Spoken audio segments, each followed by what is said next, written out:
And to my daughter Rebecca, I leave nothing. Not a penny, not a picture frame, not a memory. The lawyer read from my father's will, his voice emotionless.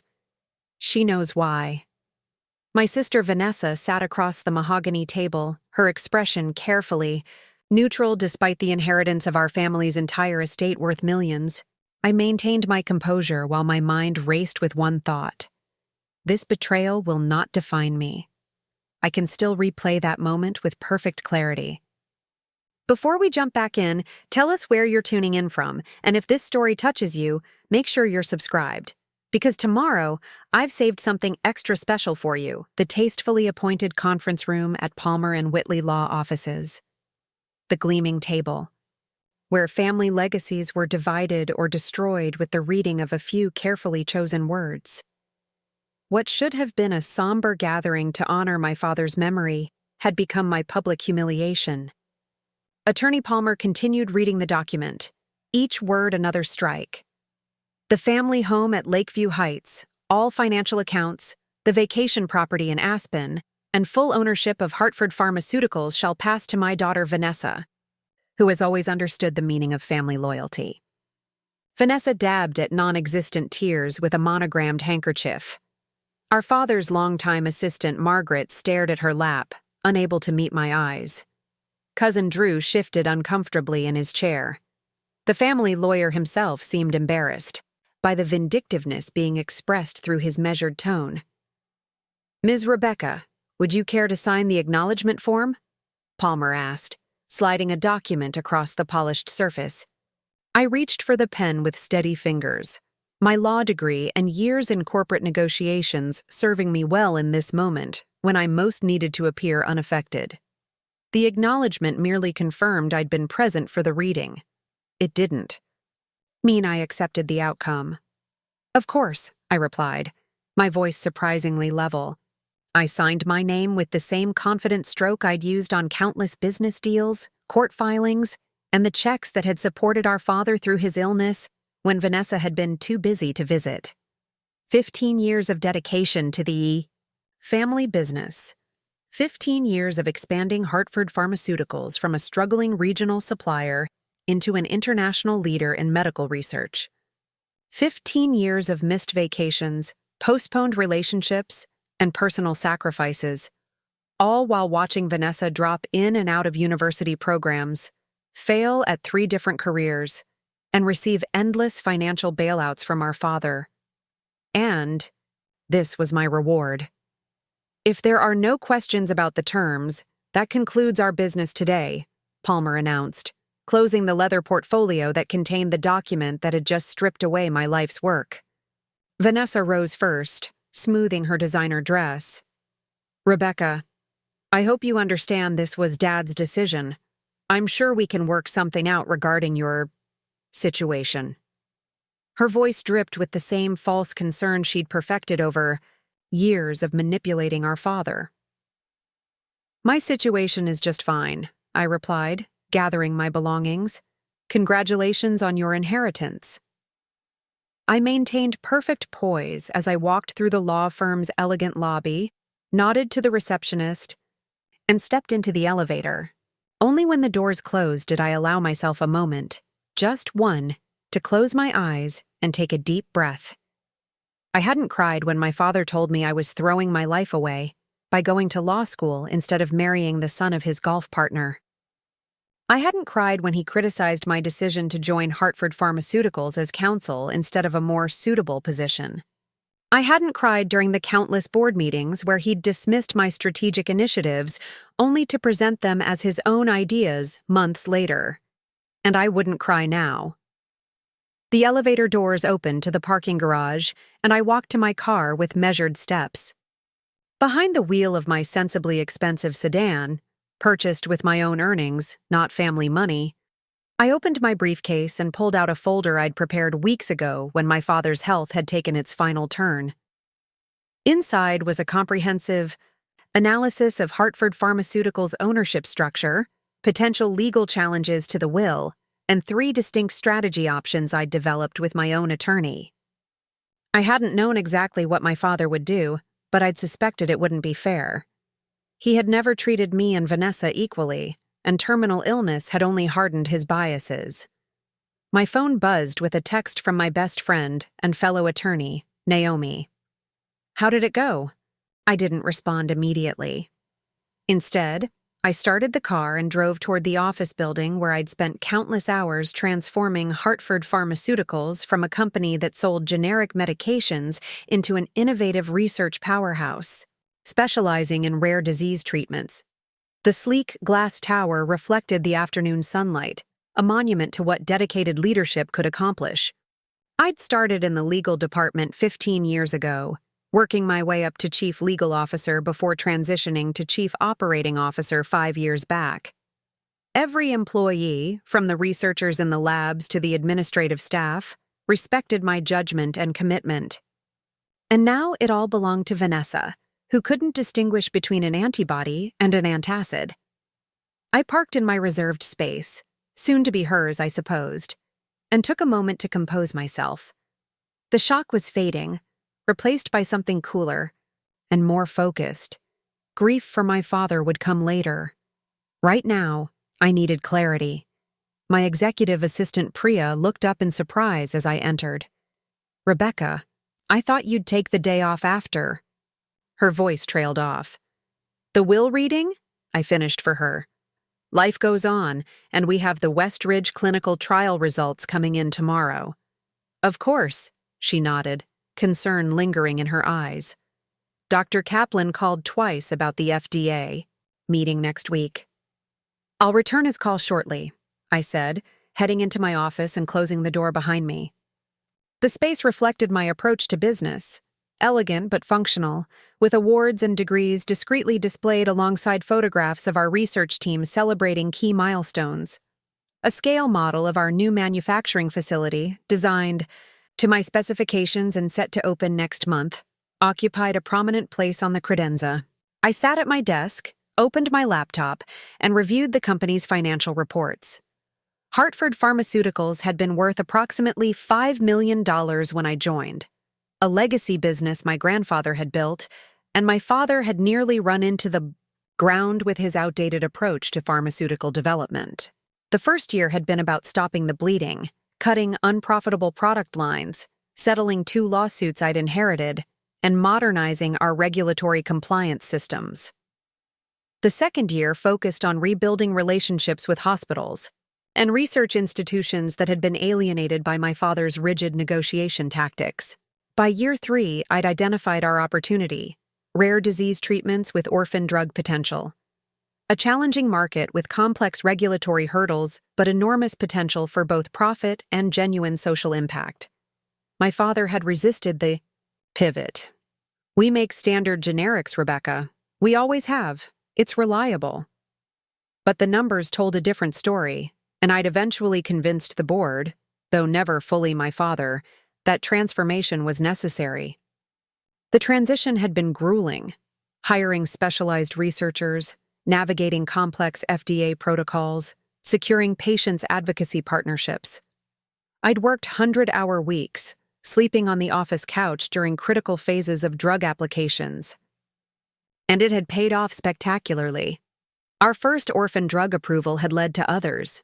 Our research protocols had generated multiple patents. Revenue had increased 5-fold, reaching $80 million this quarter with projections to hit $100 million by year-end, all of which made today's will reading even more baffling. Vanessa knew nothing about pharmaceutical development, FDA regulations, clinical trials, or patient advocacy. She had never negotiated with hospital systems, developed research protocols, or managed a team larger than her 2 personal assistants. Placing her at the helm wasn't just an insult to me, it was an existential threat to the company itself and to the patients who depended on our medications. A knock at my office door interrupted my thoughts. Naomi entered without waiting for a response, closing the door behind her. "I take it from your silence that it went exactly as we feared," she said, settling into the chair across from my desk. As both my friend and outside counsel, she was one of the few people who knew exactly what was at stake. "Worse," I replied, sliding the folder toward her. He left everything to Vanessa, the company, the family home, even his personal effects. And he included a lovely personal message about how I'm not worth a penny. Naomi's expression hardened as she flipped through the documents. Did Palmer have any explanation? None that he shared, but we both know my father made this decision months ago when I refused to abandon the Navarres trial. The Navarres trial, our groundbreaking research into a treatment for a rare neurological disorder, had been a point of intense conflict.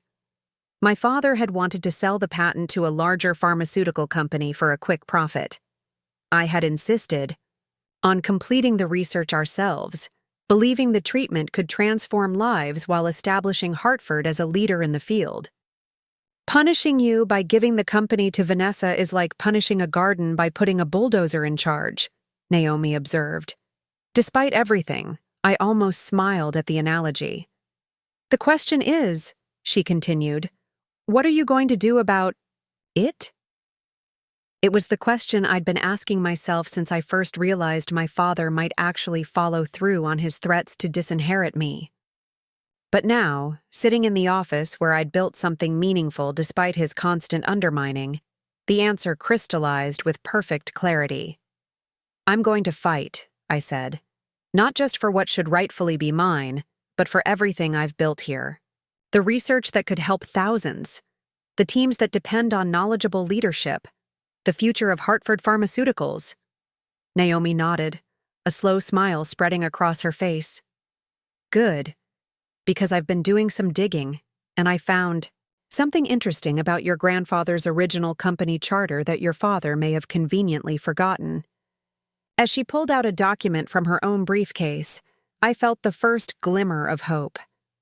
The battle for Hartford Pharmaceuticals had just begun, and unlike my father and sister, I came prepared for war.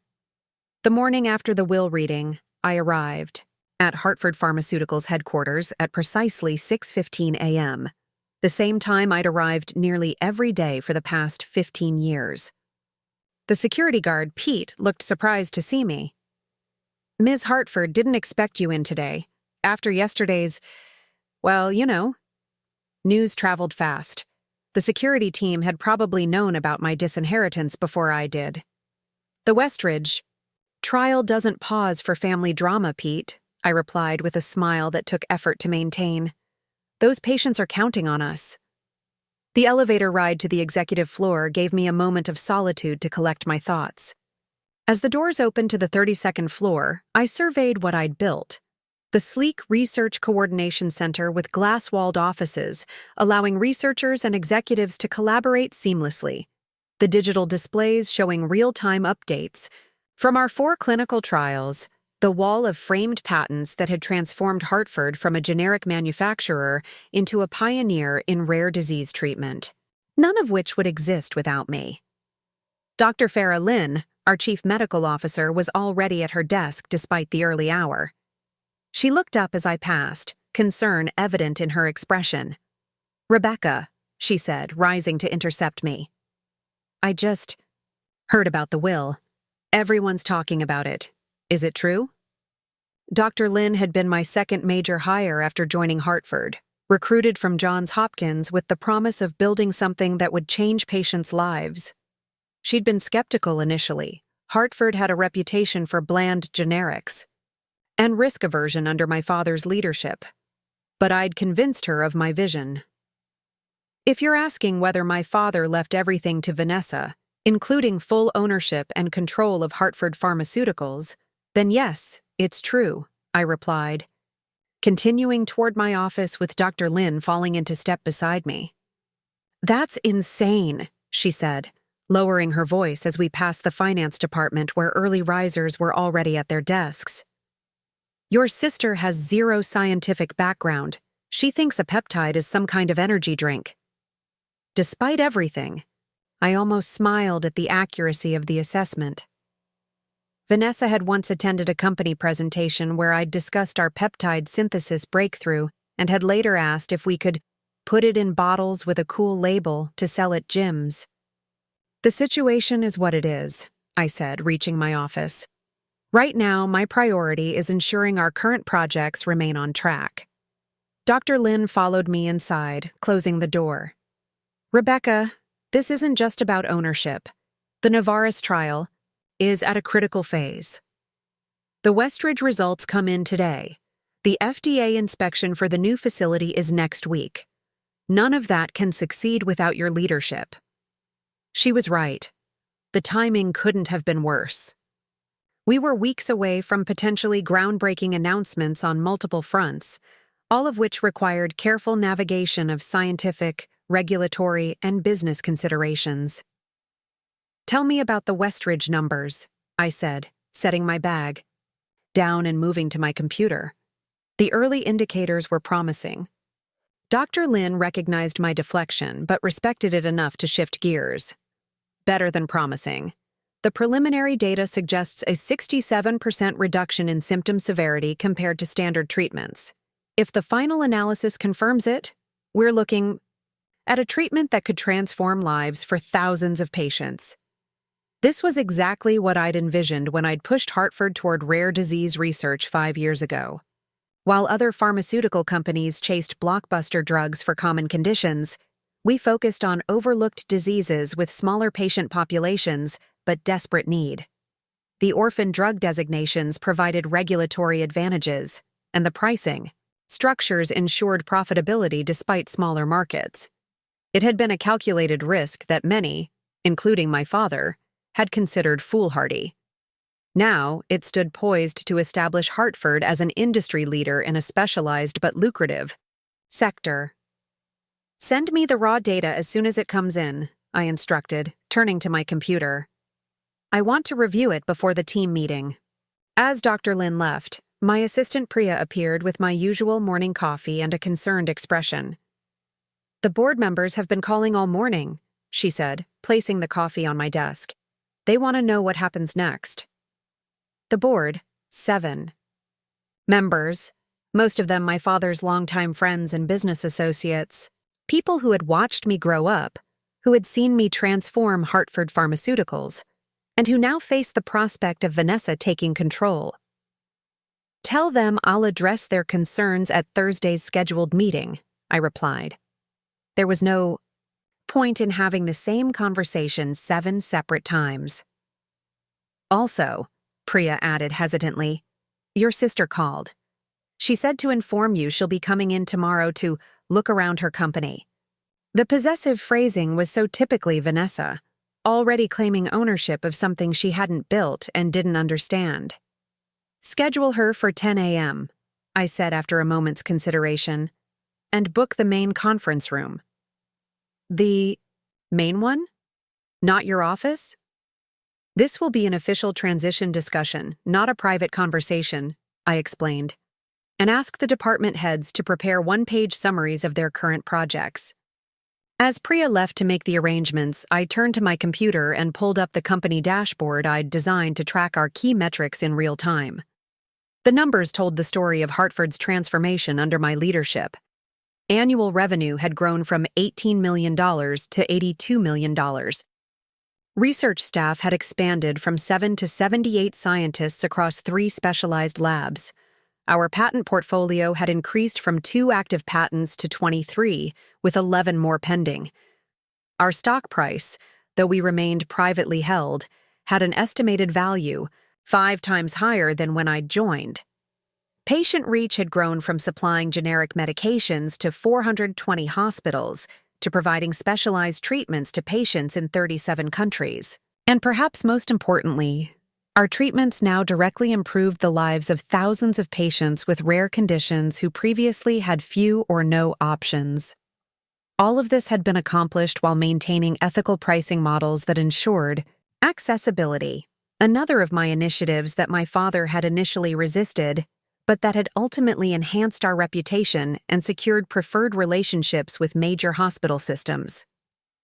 My phone buzzed with a text from Naomi. Found something interesting. Lunch today? Before I could respond, there was a knock at my door, and Devin Wright, our chief financial officer, entered looking distinctly uncomfortable. Rebecca, do you have a minute? Devin had been with Hartford for nearly 20 years, one of the few executives who predated my arrival. He'd been skeptical of many of my initial changes, but had become a steady supporter as the financial results proved my approach worked. Of course. I gestured to the chair across from my desk. I assume this is about the ownership transition? He nodded, settling into the chair with the cautious posture of someone approaching a difficult topic. The financial implications are significant.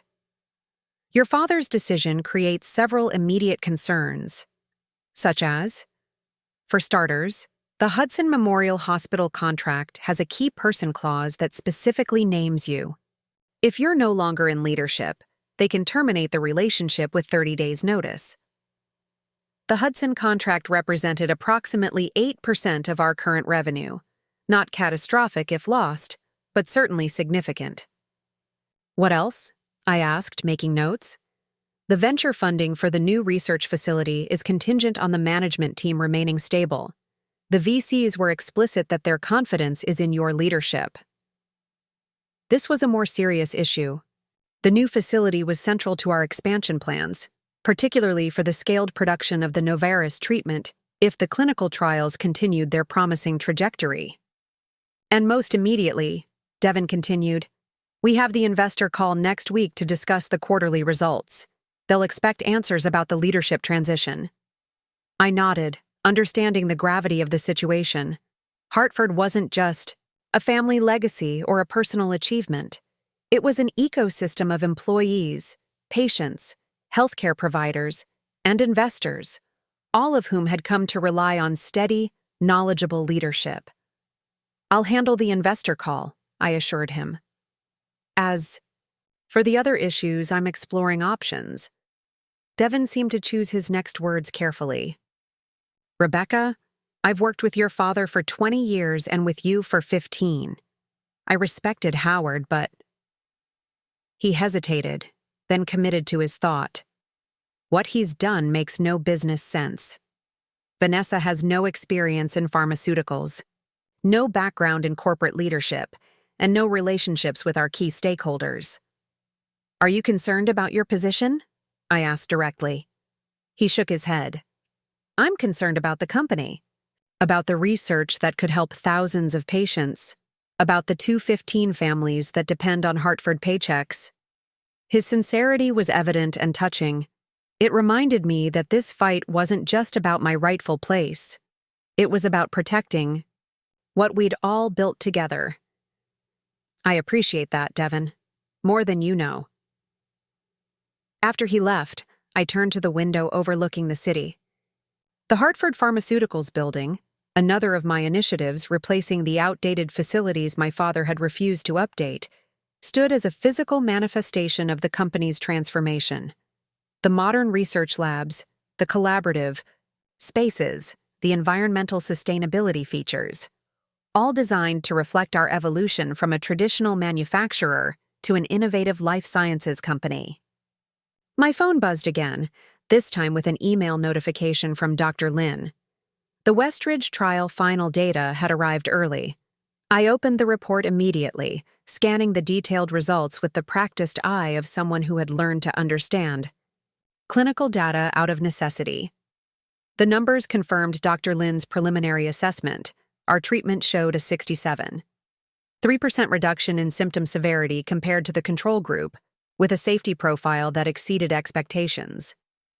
This was the kind of breakthrough that transformed companies and, more importantly, patients' lives.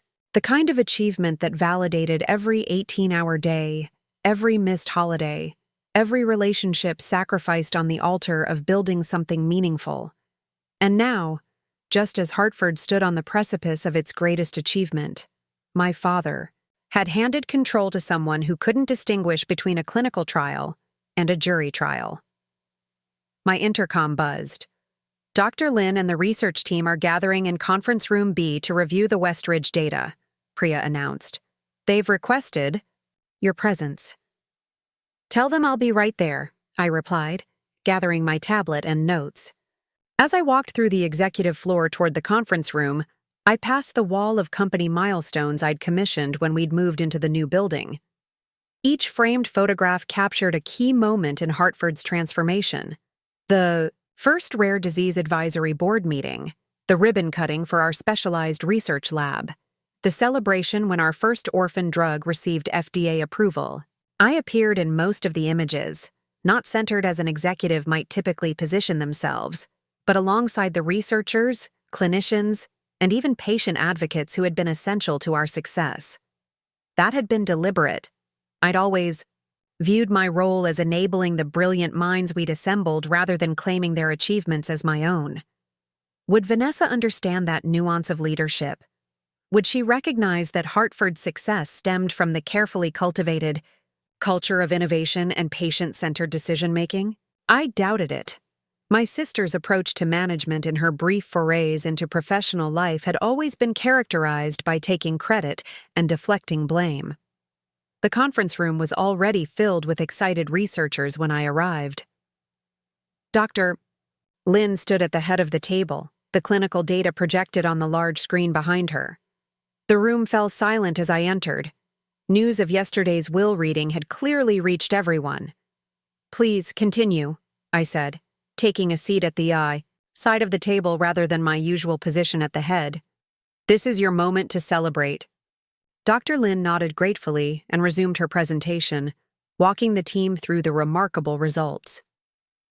The Westridge treatment, a novel approach to a rare neurological condition affecting fewer than 8,000 patients worldwide, showed not just symptom reduction, but actual disease modification in a significant percentage of patients. As the presentation concluded and the team began their technical discussion of next steps, Dr. Lynn approached me. "This is what you promised when you recruited me," she said quietly, "that we would do work that matters. And we have," I affirmed. "This treatment will change lives." "Which is exactly why we need to talk about what happens next," she continued, her expression serious. "Rebecca, half the research team is ready to follow you if you decide to leave. We've already had informal discussions."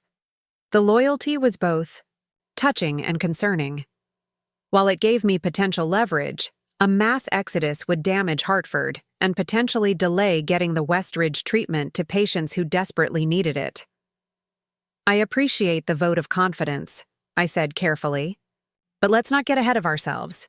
No decisions have been made about my future role." Dr. Lynn studied me with the assessing gaze she typically reserved for analyzing complex research data. "You're planning something," she concluded. "Good, because Hartford without your leadership isn't Hartford anymore." As the meeting dispersed, I checked my watch. Nearly noon, time for my lunch with Naomi and whatever interesting discovery she'd made. I'd maintained my composure throughout the morning, focusing on the work rather than the betrayal. But beneath that professional exterior, a plan was forming. The Westridge results, the Hudson contract clause, the venture capital contingencies, all pieces of a puzzle I was beginning to assemble. My father may have believed I wasn't worth a penny, but I had built something worth millions. And I had no intention of walking away from it without a fight. The upscale bistro where I met Naomi was far enough from Hartford Pharmaceuticals to avoid running into colleagues, yet close enough for a quick return if needed. We'd been meeting here for working lunches since my first year with the company, back when the legal challenges had seemed insurmountable, and Naomi's guidance had been my lifeline. "You're handling this better than I would," Naomi observed as we settled into our usual corner booth. "If my father had cut me out of my life's work, I'd be throwing things by now." "The day is still young," I replied, attempting a light tone. That didn't quite land. The waiter approached, and Naomi ordered for both of us. Another ritual dating back to when I'd been too consumed with saving Hartford to even register hunger. She'd taken to ordering my meals during those early crises, months, ensuring I actually ate something during our strategy sessions. "So what's this interesting discovery?" I asked once the waiter departed. Naomi reached into her briefcase and withdrew a weathered document in a protective sleeve. "Do you remember a conversation about 5 years ago when you mentioned your grandfather had some unconventional views about family business governance?" I nodded slowly. My grandfather, Thomas Hartford, had founded the company in 1962, building it from a small compounding pharmacy into a regional manufacturer before my father took over in 1989. I'd been only 6 when he passed away, but I remembered him as warm and encouraging, so different from my father's cold perfectionism. He believed businesses should be earned, not inherited, I recalled. He used to tell me stories about starting with nothing but determination and scientific curiosity. Well, it turns out he put those beliefs into the original company incorporation documents, Naomi said, sliding the protected paper across the table. This is a copy of Hartford Pharmaceuticals' founding charter. Section 12 is particularly interesting. I scanned the document, my pulse quickening as I reached the relevant passage. Upon the founder's death or retirement, leadership shall be determined based on demonstrated commitment and contribution to the company's success, not solely on familial relationship. No transfer of controlling interest shall be valid without consideration of all qualified family members who have dedicated a minimum of 10 years of service to the company. Where did you find this? I asked, hardly daring to believe the potential implications. County Archives. The original incorporation documents were filed with the business registry in 1962. When your father reorganized the company in 1991, he created a new operating entity, but never formally dissolved the original corporation. Legally, it still exists, as a holding company that controls significant intellectual property assets. The possibilities began unfolding in my mind. If the original charter was still legally binding, my father's blanket transfer to Vanessa might be contestable, not just as a matter of fairness, but as a legal breach of the company's founding governance structure. This could change everything, I murmured, reading the section again. Naomi nodded, her expression cautiously optimistic. It's not a slam dunk, but it gives us solid ground to stand on. Your 15 years of service and demonstrated contribution to Hartford's success means you have standing under the original charter. Our food arrived, but I barely noticed it, my mind racing with new possibilities. This wasn't just about reclaiming what should rightfully be mine. It was about honoring my grandfather's vision for how the company should operate and grow. What would the immediate next steps be? I asked, mentally calculating timelines. File for an injunctive hold on the transfer of company assets pending review of governance requirements, Naomi replied without hesitation. It would temporarily prevent Vanessa from making major changes while we build our case. I considered this approach, weighing potential consequences. A direct legal challenge would burn bridges irrevocably, not just with Vanessa, but potentially with board members loyal to my father. Yet the alternative was watching everything I'd built potentially dismantled by someone without the knowledge or commitment to maintain it. Do it, I decided. Prepare the filing. As Naomi made notes, my phone buzzed with a message from Priya. Board Chairman Patterson requesting urgent meeting today. Says it can't wait until Thursday. The timing was suspicious. Had news of our potential legal challenge somehow leaked already? Or was this about something else entirely? I need to get back to the office, I told Naomi, signaling for the check. Keep me updated on the filing status. Rebecca, Naomi said as we gathered our things, her expression serious. This won't be easy. Your father's influence runs deep, with the old guard at Hartford. They may resist purely out of loyalty to his memory.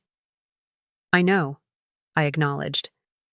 But this isn't just about me. It's about the patients who depend on us, the research we've pioneered, the employees who've invested their careers in our vision. As I drove back to the office, memories of the early years at Hartford surfaced, the challenges that had demanded every ounce of my determination and resilience. I'd joined the company straight from law school, turning down more prestigious offers with top-tier firms. My father had been dismissive of my decision. Corporate law is hardly a real specialty, he'd commented during my first week. But I suppose having an in-house attorney saves some money. At the time, Hartford had been floundering. My father's rigid adherence to proven methods had left the company dangerously behind industry trends.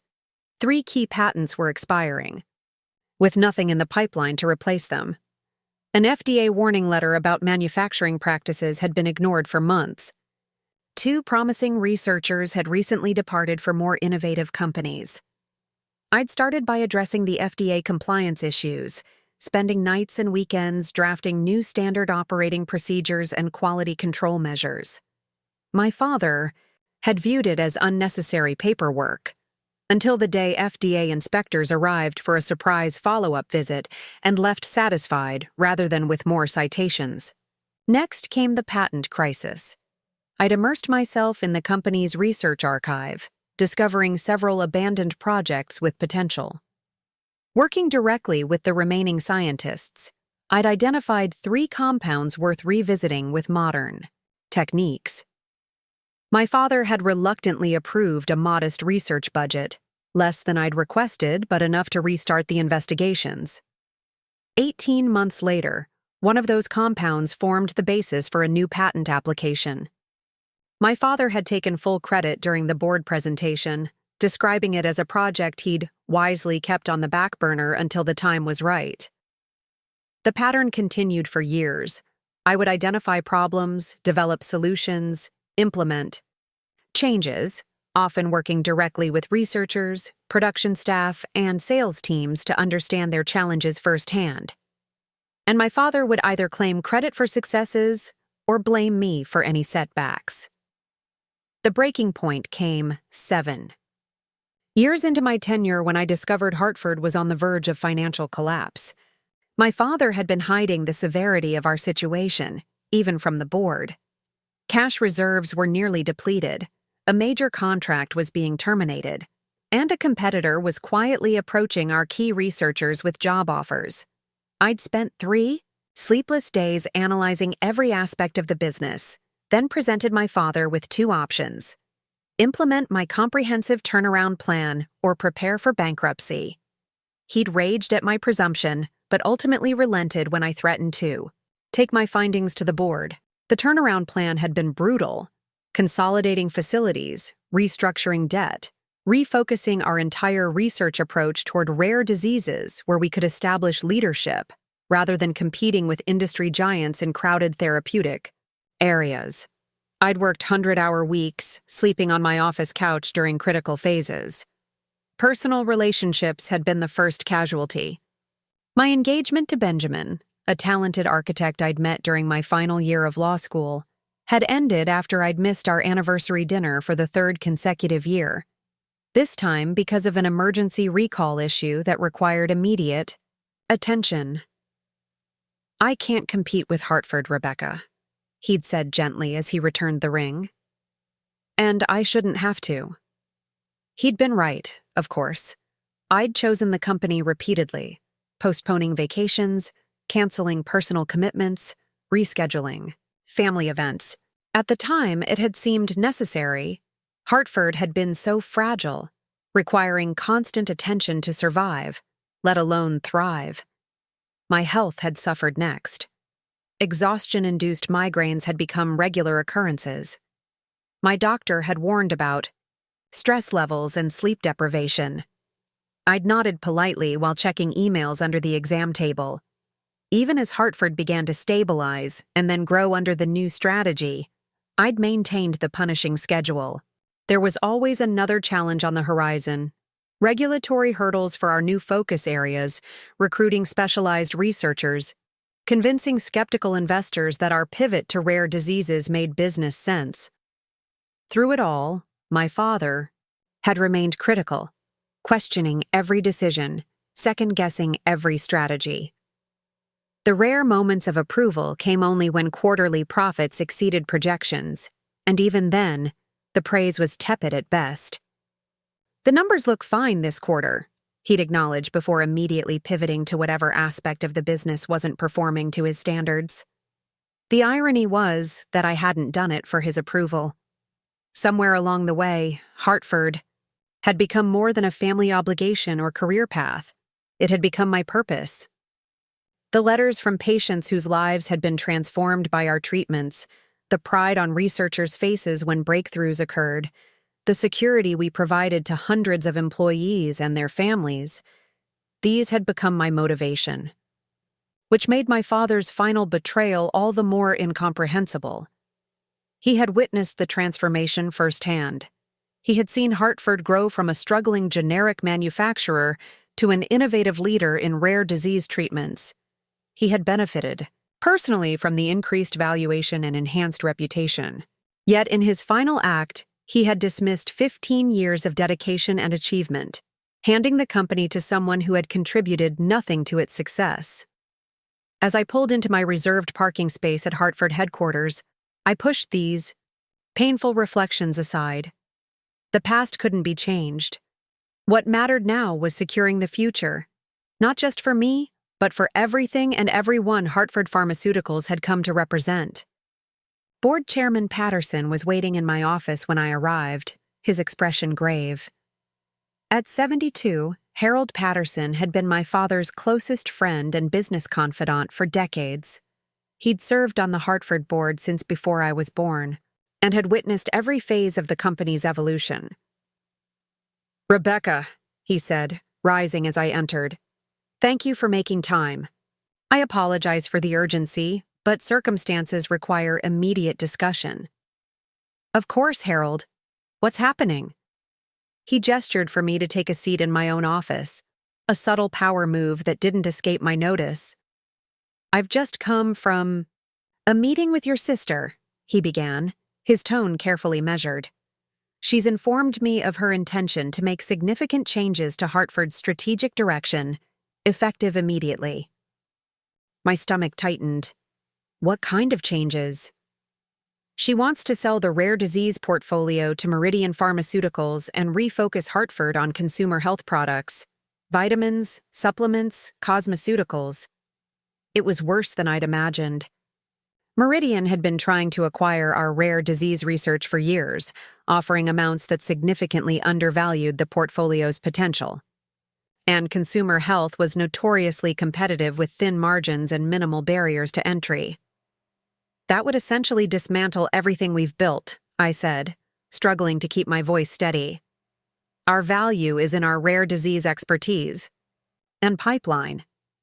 Patterson nodded, surprising me. "That's precisely why I'm here. The board has concerns about this direction. Vanessa may legally control the company through your father's will, but the board still has fiduciary responsibilities." A flicker of hope ignited.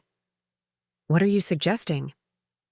"We need time to evaluate the full implications of this transition," he said carefully. "I've convinced Vanessa to delay any major decisions until after a formal strategy review, but she's insistent on taking control by the end of the week. It wasn't much, but it was something, a small window of opportunity to implement our legal strategy based on my grandfather's company charter. I appreciate your concerns, Harold, and I share them. Hartford's current trajectory has been carefully developed based on scientific expertise and market analysis. Abandoning it would be devastating for the company, our employees, and most importantly, the patients who rely on our treatments." Patterson studied me for a moment before responding. "Your father and I didn't always see eye to eye on your role here," he said finally. "He thought I was too supportive of your initiatives. But I've been in pharmaceutical leadership long enough to recognize genuine innovation and effective management. What you've built here deserves protection." It was perhaps the most direct acknowledgement I'd ever received from any of my father's inner circle, an unexpected alliance at the moment I needed it most. "Thank you, Harold. That means more than you know." As he rose to leave, he paused at the door. "Your grandfather would have been proud of what you've accomplished here, Rebecca. He believed pharmaceutical companies should prioritize patients over profits. Your rare disease focus embodies that philosophy." The mention of my grandfather felt like a sign, particularly given what Naomi had just discovered about the original company charter. "I've always tried to honor his vision," I replied truthfully. Once alone, I texted Naomi, "Accelerate the filing. We have days, not weeks. The battle for Hartford Pharmaceuticals was intensifying, and I needed every advantage I could muster: legal, operational, and personal. What had started as a fight for my rightful inheritance was evolving into something more fundamental, a struggle for the soul and future of the company my grandfather had founded and that I had transformed. The following morning, I prepared meticulously for Vanessa's 10 a.m. tour of the company. I selected a tailored charcoal suit that projected authority without ostentation, arranged for comprehensive department summaries to be assembled in the main conference room, and briefed key team members on the importance of maintaining professionalism despite the circumstances. Remember, I told my executive team during our 8 a.m. pre-meeting, today is about demonstrating the complexity and specialized nature of our operations. Vanessa needs to understand what she's inherited, both the value and the responsibility. Dr. Lin exchanged a knowing glance with Devin Wright. They understood the strategy, overwhelming Vanessa with the technical, regulatory, and operational intricacies she was unprepared to manage. At precisely 9:58 a.m., Vanessa arrived, 38 minutes later than the 9:20 a.m. text message in which she'd announced she was running early and expected everyone to be ready. She swept into the lobby wearing a designer dress better suited to a cocktail party than a pharmaceutical company headquarters, accompanied by a young man I didn't recognize who was frantically taking notes on a tablet. "Baby sister!" she exclaimed with theatrical enthusiasm, air-kissing near my cheeks. "Isn't this exciting?" "My first day as owner of Hartford Pharmaceuticals." The reception staff studiously avoided eye contact, focusing intently on their screens. "Welcome to Hartford," I replied evenly. "I've arranged for department heads to provide you with an overview of current operations and projects." "Oh, that sounds dreadfully boring," she said with a dismissive wave. "Todd and I have already developed a vision board for the new direction. Show me my office first. I'll need to measure for redecoration." Todd, the note-taker, nodded eagerly. "We're thinking minimalist luxury for the CEO suite, lots of white with gold accents." I maintained my professional composure despite the clear implication that decisions about Hartford's future were being made based on interior design preferences rather than business strategy or patient needs. "The executive offices are on the 32nd floor," I said, guiding them toward the elevator. "But I think you'll find the research facilities on 12 through 18 and the Regulatory Compliance Center on 20. Most enlightening about Hartford's current operations." Vanessa murmured, clearly uninterested as she tapped rapidly on her phone. "By the way, I've invited some people from Meridian Pharmaceuticals to tour the research labs tomorrow. They're very excited about potential synergies." The casual mention of what would effectively be inviting competitors to examine our proprietary research sent warning signals blaring in my mind. Meridian had been trying to access our rare disease research for years, often through questionable means. "Any visitors to the research facilities require proper clearance and non-disclosure agreements," I explained, as the elevator doors opened to the 12th floor, where our initial compound screening laboratory was located. "Our intellectual property protections are quite stringent. That won't be necessary," Vanessa replied, glancing up briefly from her phone. "We're going to be partners." The presumption was staggering. Partnership discussions with a major competitor would normally involve months of careful negotiation, due diligence, and board oversight, not a casual invitation extended without any strategic evaluation. Dr. Lin was waiting for us in the main laboratory, surrounded by researchers in white coats working with sophisticated equipment. The space had been designed for both functionality and transparency. Glass-walled sections allowed visitors to observe ongoing research while maintaining necessary containment protocols. "Ms. Hartford," Dr. Lin greeted Vanessa formally. "Welcome to our primary research facility. We're currently screening compounds for 5 different rare disease targets using proprietary methods developed here at Hartford." Vanessa barely glanced at the advanced equipment or the researchers carefully monitoring experiments. "How much does all this cost?" she asked bluntly. Dr. Lin blinked, momentarily taken aback by the question's directness. Our annual research budget is approximately $28 million, which represents about 34% of our revenue, slightly above industry average for innovation-focused companies, but well justified by our success rate in bringing treatments to market. That seems excessive, Vanessa commented, turning to Todd. Make a note. Research budget needs trimming. Dr. Lin shot me an alarmed look, which I answered with a subtle shake of my head, urging restraint. Perhaps you'd like to see the results of this investment, I suggested, leading them toward a digital display wall showing the progression of our key drug candidates. Hartford currently has 7 treatments in development, 3 in clinical trials, and 2 recently approved and generating revenue. Our success rate for compounds entering clinical trials is 37%, compared to the industry average of 12%. I told Daddy for years that we should be exploring beauty and wellness products instead of all this complicated medical stuff, Vanessa said, ignoring the impressive statistics. Everyone wants to look younger and feel better. The market is huge. Hartford specializes in treatments for serious medical conditions, Dr. Lin replied, unable to completely mask her dismay. Our focus on rare diseases addresses critical unmet needs for patients with few or no therapeutic options. But there are so many more people who want anti-aging creams than who have these obscure diseases, Vanessa countered, as if explaining something obvious. It's simple math. The fundamental misunderstanding of pharmaceutical business models, where value derived from specialized treatments often far exceeded that of consumer products despite smaller target populations, was stunning.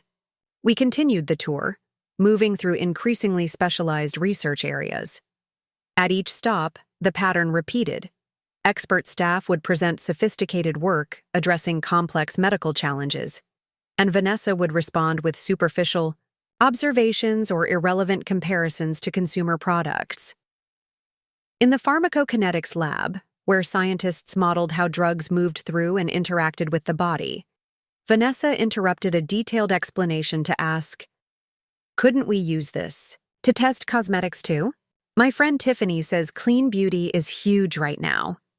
In the Regulatory Affairs Department, where a team of specialists managed our complex interactions with the FDA and international regulatory bodies, she commented, "This seems like a lot of people just filling out paperwork. Surely we could outsource this." By the time we reached the Clinical Trials Management Center on the 18th floor, the department heads were exchanging increasingly concerned glances. The disconnect between Hartford's specialized operations and Vanessa's comprehension was becoming painfully evident to everyone. Dr. Kaplan, our clinical research director, attempted to explain the Westridge trial results that had just arrived. The data shows a 67% reduction in disease markers, he explained, displaying complex charts on the main screen. This level of efficacy in a rare neurological condition is potentially transformative for patients. Vanessa nodded as if following along, then asked, "Could we put this in a skin cream? People would pay a fortune if it had real neuroscience behind it." Dr. Kaplan's mouth actually fell open before he caught himself. "This is a highly targeted treatment for a specific neurological disorder," he explained carefully. "It works by inhibiting a particular enzyme pathway in the central nervous system. It would have no beneficial effect as a topical application for cosmetic purposes." "Well, have you tried?" Vanessa persisted. "Todd, make a note. Test Westridge treatment for skincare line." "Westridge," Dr. Kaplan corrected automatically, his scientific precision overriding his diplomacy. "Whatever," Vanessa dismissed, with another wave. "I'm thinking Neuroglow for the product name. Very scientific sounding." The suggestion that we might repurpose a breakthrough treatment for a serious neurological disorder as an ingredient in a cosmetic product, without any scientific basis or regard for regulatory requirements, was beyond concerning. It revealed a fundamental misunderstanding of our entire business model, research approach, and ethical framework. I caught Dr. Lin's eye across the room, and her expression confirmed what I was thinking. Vanessa's leadership wouldn't just change Hartford's direction, it would potentially destroy everything we'd built, including our scientific credibility and regulatory standing. As we moved to the executive floor for the final portion of the tour, I received an urgent text from Naomi. Injunction filed. Judge Watkins assigned to case. Initial hearing scheduled for tomorrow, 9 a.m. The timing couldn't have been better. We just needed to prevent any irreversible damage until the legal process could begin. The executive conference room had been prepared with comprehensive briefing materials, bound reports from each department featuring essential information any incoming CEO would need to understand the business they were taking over. The executive team was seated around the table, ready to present their sections. Vanessa took one look at the thick binders and sighed dramatically. Do I really need to read all this? Can't someone just give me the highlights? These materials contain critical information about Hartford's operations, ongoing projects, strategic partnerships, and regulatory commitments, I explained. Understanding them is essential for anyone directing the company's future. That's what I'll have you for, isn't it? She replied with a dismissive laugh. At least until the transition is complete. The executive team exchanged glances. The implication that I would somehow remain to implement her uninformed decisions while she dismantled our business model was both presumptuous and revealing of her intentions. Vanessa, I said carefully, Hartford Pharmaceuticals is a complex organization operating in a highly regulated industry with significant responsibilities to patients, healthcare providers, employees, and shareholders. The decisions you make will have far-reaching consequences. Don't be so dramatic, she replied, checking her reflection in her compact mirror rather than meeting my gaze. It's a business, not brain surgery. Actually, Dr. Kaplan interjected, unable to contain himself, our Novaris treatment is specifically designed to support brain surgery in patients with rare neurological conditions by reducing inflammation in neural tissue. The upcoming clinical trial phase is critical for— That reminds me, Vanessa interrupted, snapping her compact closed. I've scheduled a meeting with Meridian tomorrow afternoon to discuss selling the entire rare disease portfolio. Their initial offer is quite generous. The room fell silent. Even Todd stopped his frantic note-taking, sensing the sudden tension. Devin Wright, our CFO, finally spoke. Ms. Hartford, the rare disease portfolio represents approximately 82% of our current valuation and future growth potential. Selling. It would effectively hollow out the company. But it would provide immediate cash, Vanessa countered, as if this were an obvious advantage. Daddy always said business is about knowing when to cash in. I had never heard my father express any such sentiment. His flaws were numerous, but he had always taken a long-term view of the pharmaceutical business, understanding that drug development was inherently a marathon, not a sprint. Our current rare disease treatments have taken years to develop, I explained, struggling to maintain my professional tone. They represent not just financial value but scientific achievement and hope for patients with few alternatives. Selling them to a competitor at this stage would be my decision, Vanessa cut in, her pleasant facade slipping momentarily to reveal a harder edge. As owner and CEO of Hartford Pharmaceuticals. The declaration hung in the air, its implications clear to everyone present. This wasn't just about a change in leadership style or strategic emphasis. It was about a fundamental misalignment between Hartford's nature as a specialized pharmaceutical innovator and Vanessa's vision of a quick-profit business she could reshape without regard for its core purpose. Perhaps we should review the financial implications of such a decision, I suggested, nodding to Devin, who quickly pulled up a detailed analysis on the main screen. For the next 40 minutes, we walked through the financial, operational, and strategic ramifications of divesting the rare disease portfolio. The presentation was factual and data-driven, highlighting the long-term revenue projections, the synergies between different research programs, and the significant value still untapped in our pipeline. Throughout, Vanessa's attention repeatedly drifted to her phone. She interrupted several times with questions that revealed her limited understanding. Why can't we just license these treatments instead of selling them outright? These aren't apps or consumer products, Devin explained patiently. Pharmaceutical treatments involve ongoing responsibility for manufacturing, quality control, regulatory compliance, and pharmacovigilance. You can't simply license the intellectual property without these operational components. What about just raising the prices on existing treatments to increase revenue? Our pricing strategy is carefully calibrated to balance accessibility for patients with sustainable business operations, I explained. Significant price increases would trigger payer resistance, potential regulatory scrutiny, and damage to our reputation as a patient-focused company. As the meeting concluded, Vanessa stood abruptly. "This has been fascinating," she said in a tone that suggested the opposite. "But I have a lunch appointment. Todd has my contact information if anything urgent comes up." With that, she swept out of the room, leaving her untouched briefing materials on the table. A stunned silence followed her departure. Finally, Dr. Lin spoke what everyone was thinking. "She's going to destroy everything we've built." "Not if we can help it," I replied, turning to the team. "The company charter may provide legal grounds to challenge her control, and we've just filed for an injunction to pause any major decisions while the court reviews the case." "How can we help?" Devin asked immediately. "Document everything," I instructed. "Every interaction with Vanessa, every directive that conflicts with established protocols or regulatory requirements, every decision that could potentially harm the company's value or compromise patient care. We need to build a clear record of why her leadership threatens Hartford's core mission and sustainability."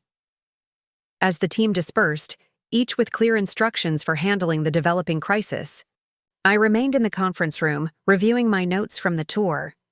The morning had confirmed my worst fears about Vanessa's capacity to lead Hartford, but it had also strengthened my resolve to fight. This wasn't just about inheritance or fairness anymore. It was about protecting something valuable from someone who couldn't possibly understand what she was dismantling. It was about preserving a company that improved and saved lives through innovation and commitment to patients. My phone buzzed with a message from Board Chairman Patterson. "Heard about the Meridian meeting. Board very concerned.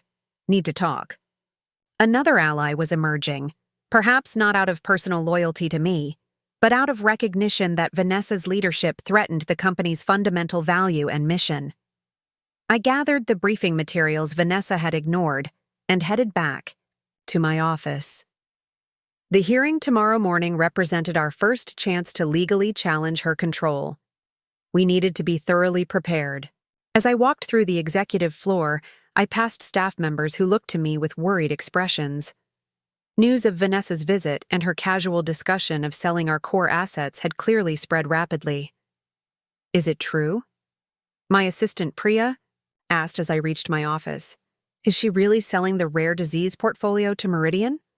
"Not if I can help it," I replied with more confidence than I felt. "We have options, Priya. Legal options, and we're going to use every one of them." The battle for Hartford Pharmaceuticals had moved from theoretical to immediate.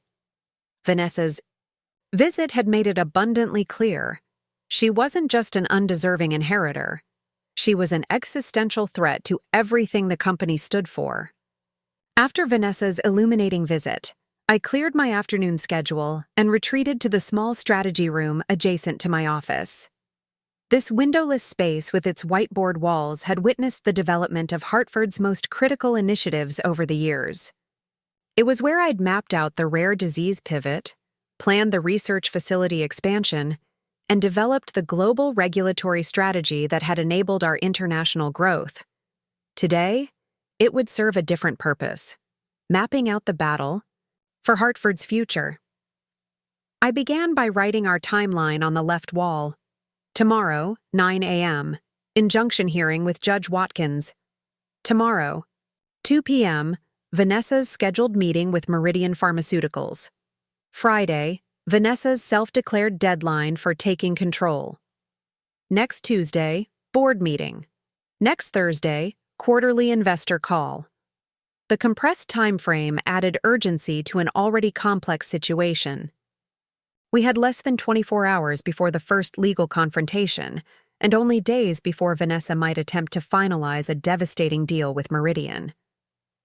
On the front wall, I created 3 columns: legal strategy, business strategy, and alliance building. Under legal strategy, I listed grandfather's original charter provisions, key person clauses in critical contracts, board fiduciary responsibilities, potential restraining order against Meridian discussions, documentation of business judgment concerns. Under business strategy, I noted quantify value destruction of Vanessa's proposed actions, alternative structure proposals, contingency plan for research continuity, strategic partner outreach, client-on-vendor relationship protection. Under alliance building, I wrote, board members, Patterson confirmed, others TBD, executive team, solid, research leadership, Lynn, Kaplan confirmed, key investors, patient advocacy groups, hospital, healthcare. System partners, I stepped back to review the framework, adding notes and connections between elements. This wasn't a single-track challenge. It required coordinated action across multiple domains simultaneously. My phone buzzed with a message from Naomi. Judge Watkins reviewing our filing. Known for business law expertise and precedent adherence. Good draw for us. I added this information to the legal column. Judge Watkins' reputation for thorough examination of corporate governance issues improved our chances of securing the initial injunction, a critical first step. Next, I pulled up Hartford's current organizational chart and ownership structure on my tablet. While my father's will had left his controlling interest to Vanessa, the company's operations depended on a complex web of relationships, contracts, and regulatory approvals that couldn't simply be transferred like furniture or jewelry. A knock at the door interrupted my analysis. Devin Wright entered, carrying a stack of financial documents. I pulled the data you requested, he said, placing the materials on the small conference table. The financial impact assessment of divesting the rare disease portfolio. I gestured to the whiteboard walls. I'm mapping our strategy. What did you find? Devin opened the top folder and removed a summary sheet. It's worse than I initially calculated. Selling the rare disease portfolio to Meridian wouldn't just eliminate our primary revenue growth engine, it would trigger multiple downstream effects. He pointed to specific figures as he explained. First, we'd lose approximately 82% of projected future revenue based on our current pipeline. Second, the research talent flight would be immediate and severe. Our scientists are here specifically because of our rare disease focus. Third, we'd face potential legal challenges from research partners and grant providers whose funding was designated for specific rare disease initiatives. What about immediate financial impact? I asked, adding these points to the business strategy section. Company valuation would likely drop by 65–70% once the market understood the implications, Devin replied grimly. And that's not accounting for reputation damage with the medical community. We've built Hartford's brand on rare disease expertise and patient advocacy. Abandoning that would destroy decades of goodwill. I added these projections to the whiteboard, connecting them to potential board concerns. Directors had fiduciary responsibilities to protect company value. A 70% valuation drop resulting from Vanessa's uninformed decisions could potentially trigger liability issues for board members who approved such actions. Have you spoken with any other board members besides Patterson? I asked, turning to the alliance building column. Devin nodded. Informally, yes. Lowell and Matsuda are concerned about Vanessa's plans. They were present when your father made his succession decision, and both have indicated it was made during a period when his judgment may have been compromised by medication. This was new information and potentially significant. If my father's decision had been made while his cognitive capacity was impaired by pain medications or other treatments for his illness, it could further strengthen our legal challenge. Do they have specific examples? I asked, adding this point to the legal strategy column. Lowell mentioned a board meeting 3 months ago where your father confused current revenue figures with projections from 2019. Matsuda said he seemed particularly fixated on old grievances during his final weeks. I made detailed notes of these observations. 3 supportive board members, Patterson, Lowell, and Matsuda, represented a significant block, though not yet a majority of the 7-person board. My phone buzzed again, a message from Dr. Lin. Research team documentation. Complete. 37 specific instances where Vanessa's proposed changes would create regulatory compliance issues. Another piece falling into place. I added this to our legal strategy section. For the next 2 hours, I continued building our comprehensive approach, interrupted periodically by updates from key team members. Each contribution added depth to our strategy, connecting legal leverage points with business imperatives and stakeholder concerns. Dr. Kaplan provided a detailed analysis of how selling the rare disease portfolio would impact patients currently enrolled in clinical trials, a compelling ethical dimension to complement our business arguments. The head of regulatory affairs delivered a devastating assessment of Vanessa's proposed NeuroGlow cosmetic idea, documenting multiple regulatory violations that would result from repurposing pharmaceutical compounds without proper testing and approvals. Our head of communications prepared 2 separate messaging strategies. One for the scenario where we secured the injunction, another for if we needed to mobilize patient advocacy groups and healthcare partners to apply external pressure. As evening approached, I finally stepped back to review the comprehensive strategy taking shape across the whiteboard walls. What had begun as a simple inheritance dispute had evolved into a multidimensional battle for Hartford's identity and future. The strategy room door opened, and Naomi entered, looking both exhausted and energized. "The hearing preparation is complete," she announced, placing a thick legal brief on the table. "And I've got more on the original charter provisions. It's even stronger than we initially thought." She joined me at the whiteboard, scanning my extensive notes and diagrams. "This is impressive," she said. "You've mapped the entire battlefield." "We need to be prepared for every scenario," I replied. "Vanessa may be scientifically ignorant, but she's cunning when it comes to getting what she wants. And what she wants is to cash out Hartford's value as quickly as possible, regardless of the consequences." Naomi pointed to the legal strategy column. "The charter provisions give us our strongest opening argument.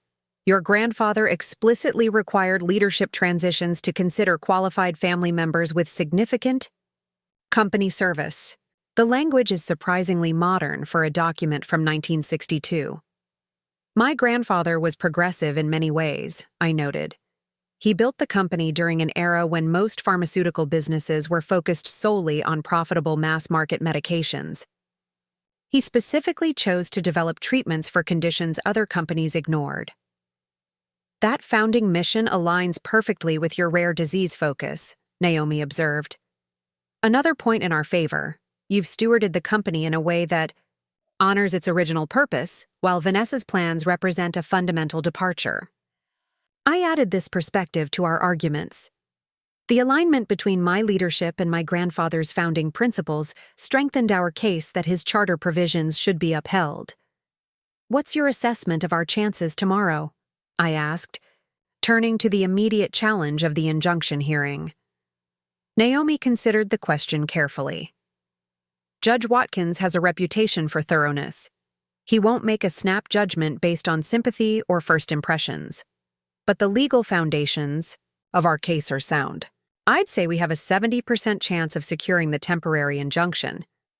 And if we don't, then we move immediately to Plan B," she replied, pointing to the business strategy column. mobilize the board's fiduciary concerns and leverage the key person clauses in our major contracts to prevent immediate damage while we pursue additional legal remedies. I nodded, having already mapped these contingencies. In complex battles, advance planning for multiple scenarios was essential. My phone buzzed with yet another update, this one from Board Chairman Patterson. 3 more directors expressing concerns about Meridian meeting. Emergency board call scheduled for 8 a.m. tomorrow before your hearing. This was a significant development. If we had 5 of 7 board members aligned before the hearing, it would substantially strengthen our position with Judge Watkins. The board is moving in our direction, I told Naomi, showing her the message. That's crucial, she confirmed. Judges prefer not to interfere with corporate governance when avoidable. If the board itself expresses concerns about Vanessa's leadership, it gives the court cleaner grounds for granting the injunction. As we continued refining our strategy, my assistant Priya knocked and entered with a concerned expression. I'm sorry to interrupt, but there's something you should know. Vanessa's assistant Todd just called the research department requesting access codes for the secure databases containing our proprietary formulations. He said Vanessa needs them for her meeting with Meridian tomorrow. The alarm this triggered was immediate and severe. Our proprietary formulations represented the core intellectual property of Hartford Pharmaceuticals, the culmination of years of research and millions in investment. Providing them to Meridian would effectively hand our competitive advantage to a rival, regardless of whether a formal sale was eventually completed. What response did they give?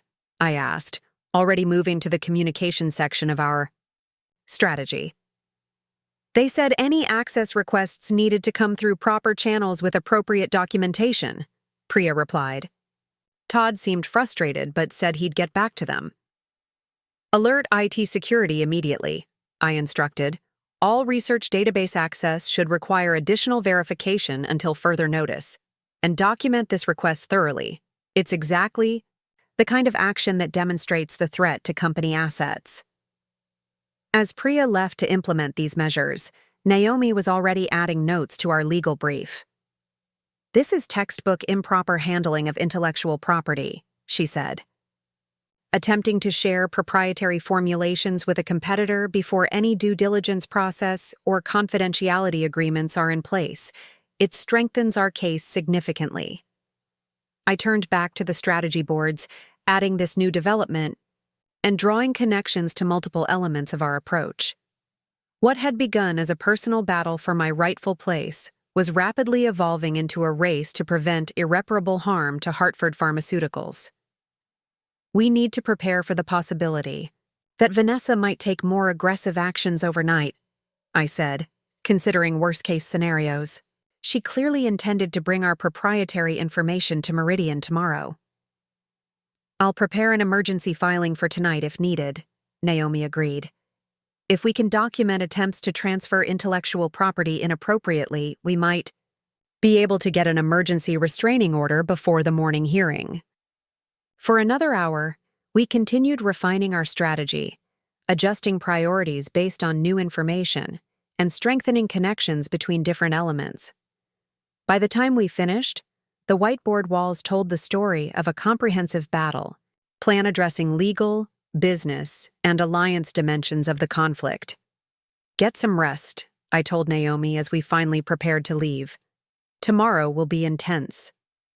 What about you? She asked, noting the late hour. I glanced back at the strategy.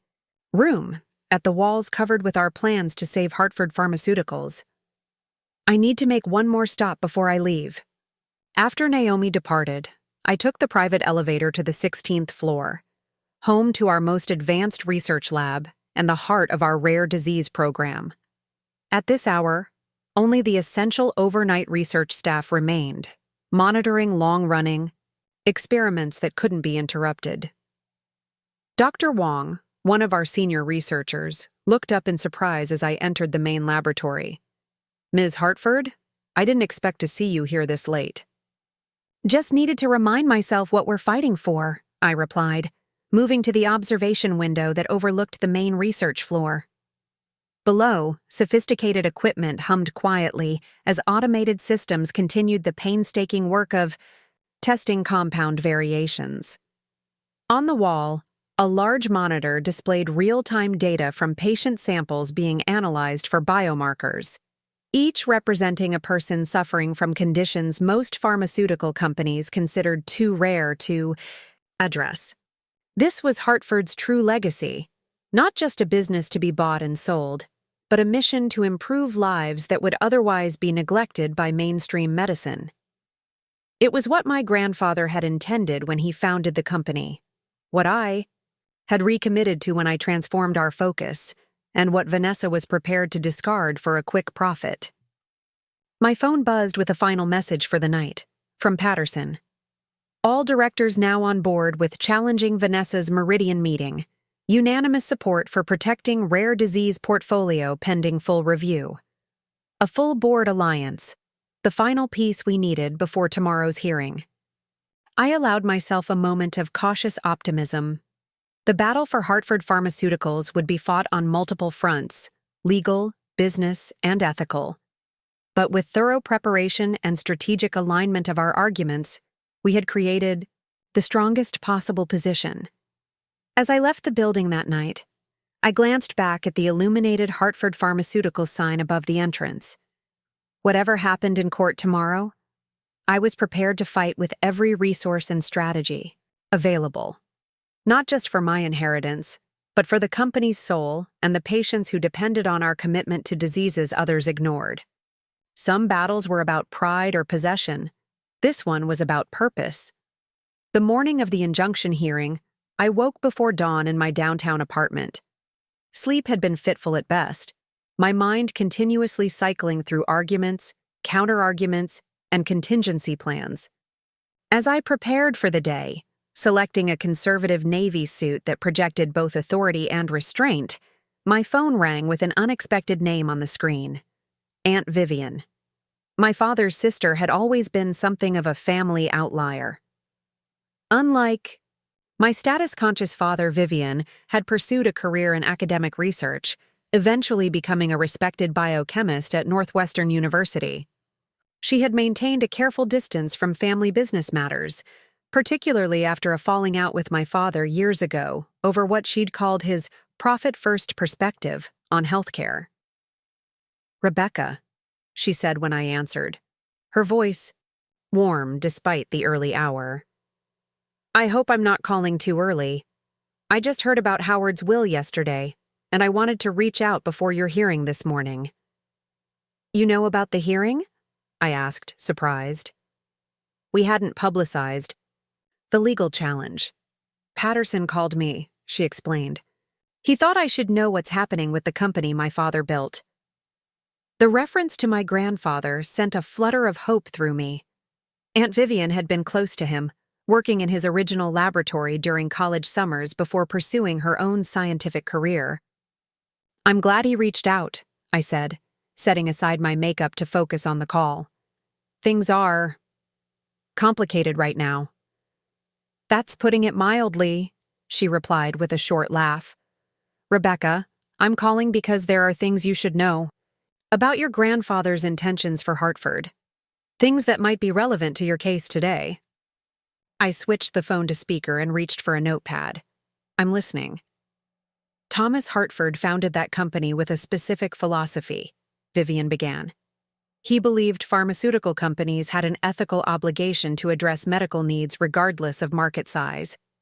He used to say, 'We develop treatments because patients need them, not because shareholders demand them.' This aligned perfectly with the company direction I'd established with our rare disease focus. When your father took over in 1989, Vivian continued, there was significant tension between them over this philosophy. Howard wanted to pursue mass-market medications exclusively, more predictable revenue, larger patient populations. Thomas insisted on maintaining research programs for several rare conditions, even writing specific provisions into the company governance documents to protect those initiatives. "The charter provisions," I murmured, making notes. Exactly. But there was more to it than just the formal documents. Thomas was deeply concerned about Hartford's future direction. He confided in me that he worried Howard would prioritize business metrics over scientific advancement and patient needs. That's precisely what happened in the early years of my father's leadership, I confirmed. Hartford drifted away from innovative research toward generic manufacturing. It was financially stable, but scientifically stagnant. Which is why your grandfather would be so proud of what you've accomplished, Vivian said, her voice softening. When I first read about Hartford's pivot to rare disease research under your leadership, I actually called Thomas's old research partner Walter to discuss it. We both agreed it was as if Thomas's vision had been reborn in his granddaughter. The validation from someone who had known my grandfather's scientific philosophy firsthand brought an unexpected lump to my throat. Thank you for telling me that, I managed, my professional composure momentarily wavering. There's something else, Vivian continued. Something more personal that might help you understand Howard's actions. Have you ever wondered why there was such distance between your father and me? The question caught me off guard. The rift between my father and his sister had always been present in my life, but rarely discussed. Family gatherings had been carefully scheduled to avoid overlap, communications formally polite, but never warm. I assumed it was about different life choices, I said cautiously. His focus on business versus your academic career. That's part of it, she acknowledged. But the core issue was deeper. When our father Thomas was considering succession planning for Hartford, I was actually his first choice to take over leadership. This revelation stunned me into silence. I had never heard even a whisper of this family history. I had the scientific background, the understanding of pharmaceutical research, and a commitment to Thomas's founding principles, Vivian explained. Howard had business acumen but limited scientific understanding and different priorities. Our father recognized these differences. What happened?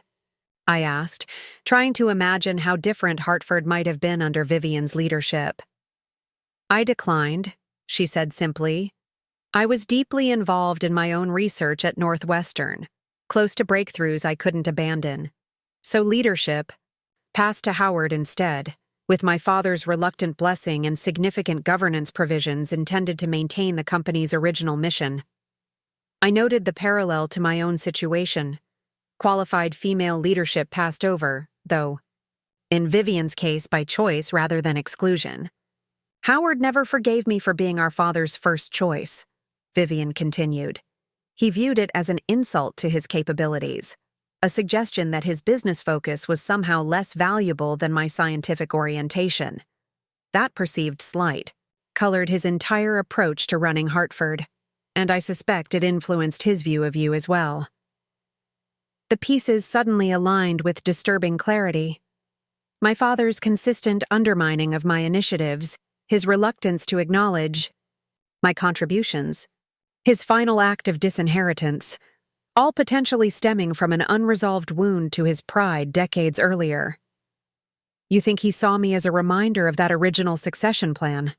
I said slowly, the realization dawning. A scientifically minded woman in leadership, just as his father had wanted, but with his own daughter. I think Howard has been fighting old battles his entire life, Vivian replied gently. And unfortunately, you became collateral damage in a conflict that began long before you were born.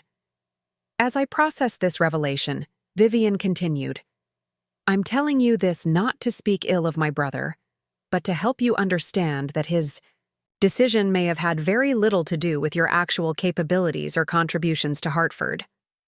And perhaps to give you some peace, regardless of what happens today in court. I appreciate that, I said sincerely, but it also strengthens my resolve to fight for Hartford's future. If my grandfather's original vision aligned so closely with the direction I've taken the company, that supports our argument that the charter provisions should be upheld. Precisely why I called, Vivian affirmed.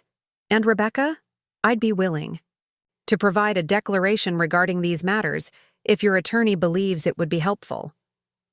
The offer of direct support from a family member, the first I'd received since this ordeal began, was unexpectedly moving. That could be tremendously valuable, I said. May I have Naomi contact you this morning? Of course. And Rebecca? Good luck today. Hartford deserves leadership that understands both its business requirements and its scientific purpose. After we disconnected, I sat for a moment absorbing the new context Vivian had provided. The personal dimension of this conflict had just expanded significantly, from a simple case of paternal favoritism to a multi-generational struggle over Hartford's very identity. I quickly called Naomi to brief her on this new information before heading to the office for the pre-hearing board. Call. The possibility of having Vivian's testimony about my grandfather's original intentions could substantively strengthen our case. When I arrived at Hartford headquarters, the mood was noticeably tense. Staff members spoke in hushed tones, eyes following me with a mixture of concern and hope. News of the injunction hearing had clearly spread throughout the company. In the ATAT's executive conference room, my assistant Priya was setting up for the 8 a.m. board call. The directors are all confirmed, she reported. And I've prepared the documentation packets you requested, one highlighting the regulatory risks of Vanessa's proposed changes, another summarizing the key person clauses in our major contracts. Thank you, I said, reviewing the materials. Any word from Vanessa this morning? Nothing directly, but Todd called IT again at 6:30 a.m., still trying to get access to the research databases. Security logged the attempt and denied access per your instructions. Another documented instance of inappropriate handling of proprietary information, further evidence for our case. Ms. Hartford? A voice from the doorway drew my attention. Margaret, my father's longtime assistant, stood there looking uncomfortable. In her hand was a large envelope. May I speak with you privately? I nodded, stepping into my adjacent office with her. Margaret had worked for my father for over 20 years, maintaining a formal professionalism that had sometimes made her seem aloof. She had been present at the will reading, but had not met my eyes during the devastating pronouncements. I've been struggling with this decision, she began once the door closed behind us. Your father was my employer for most of my career, and I've always maintained absolute confidentiality regarding his affairs. I understand your loyalty, I said, unsure where this conversation was heading. But I also have an obligation to the company itself, she continued, and what's happening now troubles me deeply. She placed the envelope on my desk, her hand lingering on it momentarily. 3 months ago, your father asked me to type up a letter amending certain provisions of his will. He was not himself that day. The pain medication had been increased, and he was confused about several matters, referring to board members who had retired years ago, asking about stock prices from the previous decade. I remained silent, allowing her to proceed at her own pace. I prepared the letter as instructed, but when I returned the next day for his signature, he had no recollection of requesting it. His doctor had adjusted his medication, and he was much more lucid. He dismissed the amendment entirely. She tapped the envelope. This is that unsigned amendment. In it, he specified that while Vanessa would receive the family properties and financial accounts, operational control of Hartford Pharmaceuticals would remain with you as CEO, with Vanessa receiving only dividend income from the shares. My heart raced as I processed the implications. The document wasn't legally binding without my father's signature, but it represented a critical insight into his intentions during a period of greater lucidity. The final version of the will was executed during a week when his medication was particularly strong, Margaret continued. I've noted the specific dates and medication changes on the cover sheet, along with my observations of his mental state during both periods. Margaret, this could be crucial information for the court to consider, I said carefully. Would you be willing to provide a sworn statement regarding these observations? She straightened her shoulders, resolution evident in her posture. That's why I'm here. What's happening to Hartford isn't what your father would have wanted during his clearer moments, and it certainly isn't what's best for the company he devoted his life to building. Before I could respond further, Priya knocked, urgently. The board is connecting for the call. All 7 directors are online. I'll be right there, I assured her, then turned back to Margaret. Thank you for bringing this to me. It means more than you know. Just do right by the company, Ms. Hartford, she replied simply. That's all I ask. With the envelope securely, in my briefcase and a quick message to Naomi about this new development, I entered the conference room for the board call. The large screen displayed 7 faces in a grid, the directors who would play a crucial role in determining Hartford's fate. Good morning, everyone, Board Chairman Patterson began. As you're aware, we're facing an unprecedented situation regarding the transition of leadership at Hartford Pharmaceuticals. I've called this emergency session to address immediate concerns about proposed actions that may impact company value and operations. I listened as Patterson outlined the situation objectively. The will provisions granting Vanessa control, my legal challenge based on the original company charter, and the immediate concern about the scheduled meeting with Meridian Pharmaceuticals. Before we hear from Rebecca, Patterson continued, I want to confirm that each of you has reviewed the financial impact assessment prepared by Mr. Wright regarding the proposed divestiture of our rare disease portfolio. 6 heads nodded solemnly. And you've all received Dr. Lynn's analysis of the research implications and Dr. Kaplan's patient impact statement. Again, confirmation from all directors. Then I'll turn the floor over to Rebecca to address specifics, concerns, and answer any questions before we determine our position as a board. For the next 20 minutes, I presented a focused overview of the situation, emphasizing the board's fiduciary responsibility to protect company value regardless of ownership transitions. I outlined the legal basis for our injunction request, the business rationale for maintaining our rare disease focus, and the ethical obligations to patients currently enrolled in our clinical trials. As I concluded, Director Lowell, one of my father's oldest friends and business associates, spoke first. Rebecca, I want to be clear that I had tremendous respect for your father. We worked together for over 30 years. But his decision regarding succession appears to have been made without full consideration of its implications for Hartford's operations and value. I share that assessment, Director Matsuda added. The board's primary responsibility is to the company's sustainability and shareholder value. Based on the documentation provided, Ms. Vanessa Hartford's proposed actions would significantly compromise both. One by one, each director expressed similar views, formal, carefully worded statements that nevertheless represented a clear alignment with my position rather than Vanessa's.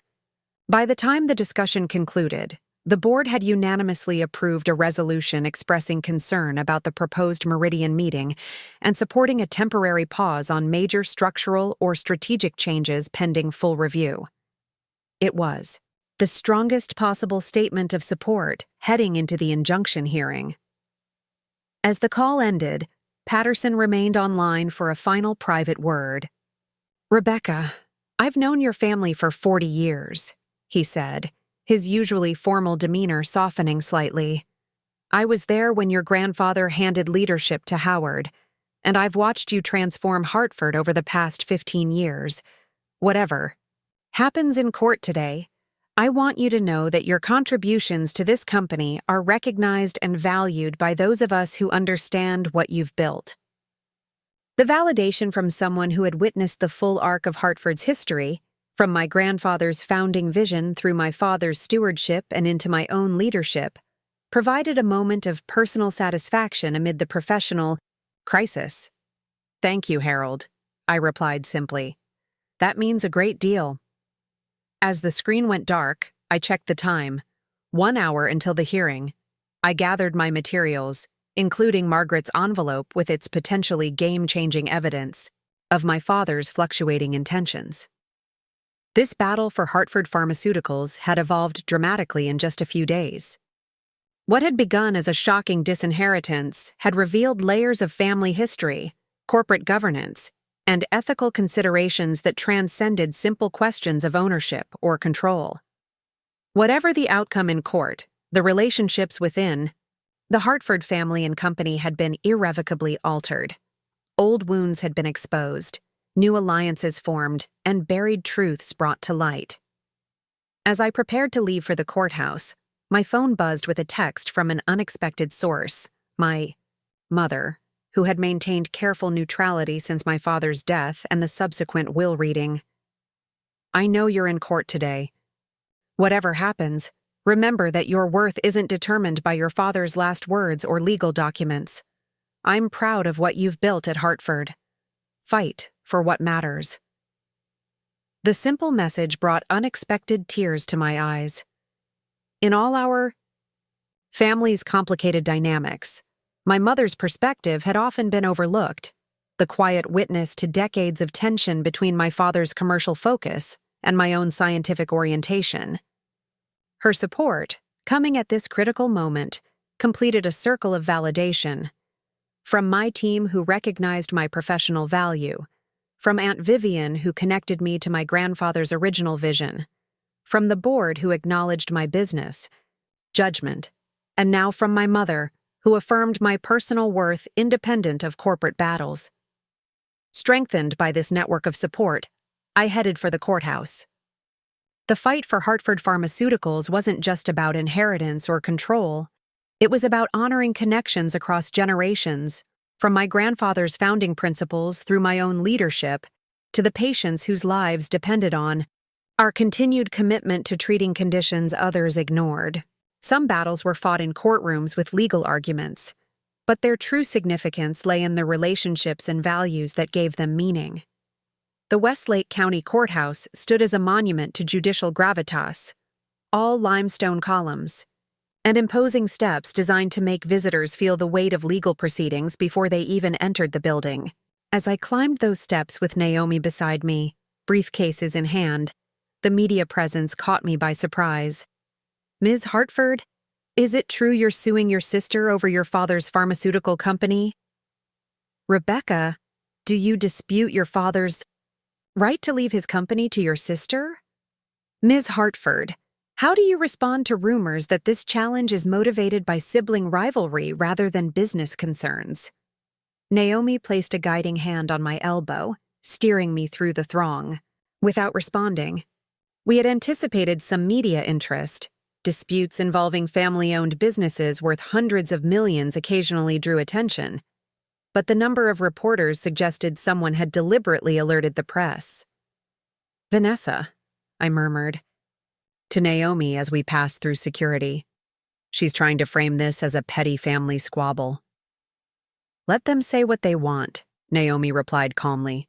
"Judge Watkins cares about law and precedent, not headlines." In the courthouse's marble-floored lobby, we spotted our opposition for the first time. Vanessa stood with a team of 3 attorneys from Blackwell and Reed, one of the city's most prestigious firms specializing in trust and estate law. She was dressed in somber gray, a calculated choice that struck a more appropriate tone than her casual approach during yesterday's office tour. She noticed us at the same moment, whispering something to her lead counsel before approaching with a camera-ready smile. "Rebecca, darling," she said loudly enough for nearby reporters to hear. "This is all so unnecessary. We're family. We should be working together, not fighting in courtrooms." The performance was masterful, positioning herself as the reasonable party seeking reconciliation while I appeared divisive and litigious. I maintained professional composure despite the transparent manipulation. "This isn't about family dynamics, Vanessa. It's about company governance and protecting Hartford's future." "Of course it is," she replied with exaggerated understanding. "Though I can't help but wonder if you'd feel the same way if Dad had chosen you instead of me." Before I could respond, a court officer called our case number, directing us to Courtroom 3. Naomi guided me away from the brewing confrontation toward our hearing. Judge Raymond Watkins presided over a courtroom that reflected his reputation for no-nonsense efficiency. Unlike the ornate public spaces of the courthouse, his domain was modern, practical, and tech-enabled. Multiple screens for document display, video conferencing capabilities, and digital recording systems. The judge himself, a man in his early 60s with silver hair and penetrating eyes behind rimless glasses, reviewed documents on his tablet as we assembled before him. His reputation for thorough preparation and business law expertise had made him our preferred judicial assignment. This is a hearing on application for temporary injunctive relief in the matter of Hartford versus Hartford, he began, without preamble once we were seated. Before we proceed, I want to clarify the scope of today's proceedings. We are not adjudicating the ultimate validity of Howard Hartford's will or its provisions. That would require a separate probate proceeding. Today's question is narrowly focused on whether temporary injunctive relief is warranted to maintain the status quo while underlying legal questions are resolved. He looked up, sharp eyes moving between the parties. With that understanding, counsel for the plaintiff may begin. Naomi rose, her posture conveying confident authority. Your Honor, this case centers on governance provisions in Hartford Pharmaceuticals' founding charter that place specific conditions on leadership transitions, conditions that were not considered. When Howard Hartford's will transferred controlling interest to Vanessa Hartford, we seek temporary injunctive relief to prevent irreversible actions that could fundamentally alter the company before these governance questions are properly resolved. For the next 20 minutes, Naomi presented our core argument with precision and clarity. She walked through the original charter provisions requiring consideration of qualified family members with significant company service, demonstrated my 15-year history with Hartford, and documented contributions to its growth, and highlighted the immediate threats posed by Vanessa's planned meeting with Meridian Pharmaceuticals. This isn't merely about which family member controls the company, Your Honor, she emphasized. It's about preventing potentially irreversible damage to a specialized pharmaceutical firm with obligations to patients, research partners, and shareholders. The plaintiff doesn't seek to override her father's will permanently today, but rather to maintain operational stability while proper governance processes are followed. Judge Watkins interrupted with his first question. Counselor, why wouldn't normal business judgment protections be sufficient here? The board of directors has fiduciary responsibilities regardless of who holds controlling interest. 2 reasons, Your Honor, Naomi responded without hesitation. First, the scheduled meeting with Meridian Pharmaceuticals to discuss selling the rare disease portfolio could create binding commitments before the board has an opportunity to fully exercise those responsibilities. Second, while the board has expressed concerns, Ms. Vanessa Hartford holds majority voting power through the shares transferred in the will, potentially limiting the board's practical authority to prevent precipitous actions. The judge nodded thoughtfully before turning to Vanessa's legal team. Counsel for the defendant, your response? Lawrence Blackwell, Vanessa's lead attorney and a prominent figure in estate law circles, approached the podium with the confident ease of someone accustomed to high-stakes litigation. Your Honor, this case represents an unfortunate attempt to use corporate governance technicalities to override the clear testamentary intent of Howard Hartford. The will's language is unambiguous. Mr. Hartford wished for his daughter Vanessa to assume control of the company he built. Blackwell proceeded to argue that the original charter provisions had been effectively superseded by subsequent corporate reorganizations, that temporary injunctions required demonstration of irreparable harm rather than mere business disagreements, and that courts should be extremely reluctant to interfere with a testator's clearly expressed wishes regarding his own property. What we have here, Your Honor, is simply disappointment over an inheritance decision. Ms. Rebecca Hartford may disagree with her father's choice, but that disagreement doesn't constitute legal grounds to override his explicit instructions regarding his own company. As Blackwell continued, I noticed Judge Watkins reviewing certain documents with particular attention. specifically, the original charter with its succession provisions. He interrupted Blackwell mid-argument. "Counsel, I have a question about the 1991 reorganization you referenced. Did that reorganization explicitly dissolve the original corporate entity, or merely create a new operating structure above it?" The question went directly to the heart of our case, whether the original charter still had legal standing. Blackwell appeared momentarily thrown by the specific inquiry. The 1991 changes created a new operating company that assumed all business functions, Your Honor. That wasn't my question, Judge Watkins noted. Was the original corporate entity formally dissolved? Blackwell glanced toward his junior associates, who quickly flipped through their materials. "I don't believe there was a formal dissolution filed," he acknowledged. However, the practical effect was to transfer all operational control to the new entity. Yet the original entity continued to exist as a holding company for certain assets, Judge Watkins observed, now reviewing another document. "And that original entity remains subject to its charter provisions, correct?" "Technically, yes," Blackwell conceded, "but the relevance is minimal given that all meaningful business operations transfer." "I'll determine relevance, Counselor," the judge interrupted firmly. "The question is whether governance provisions in a still existing corporate entity have legal standing, not whether you consider them practically important."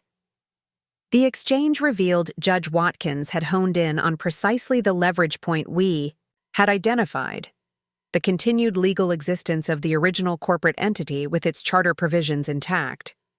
As the arguments proceeded, a court officer approached the judge, handing him a note. After reading it, Judge Watkins addressed the courtroom. "I've been informed that we have 2 potential witnesses who have come forward with information potentially relevant to these proceedings. Normally, I would not hear witnesses during an injunctive relief hearing, but given the time-sensitive nature of the issues involved, I'll make a limited exception." He glanced at the note again. "The court will take brief testimony from Margaret, Wells, and Dr. Vivian Hartford, after which counsel will have an opportunity for limited questions relevant to the injunction request only." Vanessa turned to her attorneys with visible alarm. She clearly hadn't anticipated testimony from either my father's assistant or his sister. Margaret was called first, entering with the composed dignity that had characterized her 20 years of service to my father. Under oath, she recounted exactly what she had shared with me earlier: the unsigned amendment that would have kept operational control of Hartford with me while giving Vanessa the financial assets, the fluctuations in my father's mental clarity, corresponding with medication changes, and her observations about his confusion during the period when the final will was executed. "To be clear," Judge Watkins asked, "you're testifying that Howard Hartford, during periods of greater lucidity, expressed an intention to separate the company's operational control from the financial ownership?" "Yes, Your Honor," Margaret confirmed. "The amendment I was instructed to prepare specifically maintained Ms. Rebecca Hartford as CEO with operational authority, while granting Ms. Vanessa Hartford ownership of the shares and income from them. And this amendment was never signed because when Mr. Hartford's medication was adjusted the following day, he had no recollection of requesting it and dismissed it entirely," Margaret explained. "His mental clarity fluctuated significantly during his final months, correlating directly with changes in his pain management protocol. The implications were profound, suggesting that my father's final will might have been executed during a period of diminished capacity, and that his true intention during clearer moments might have been a more balanced approach to succession."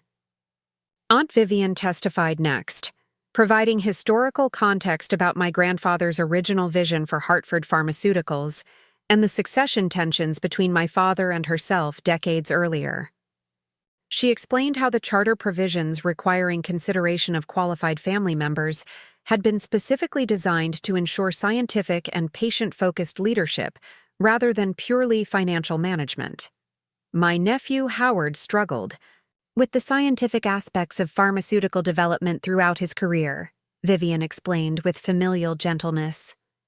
It was a source of insecurity for him, particularly given our father's background as a research pharmacist.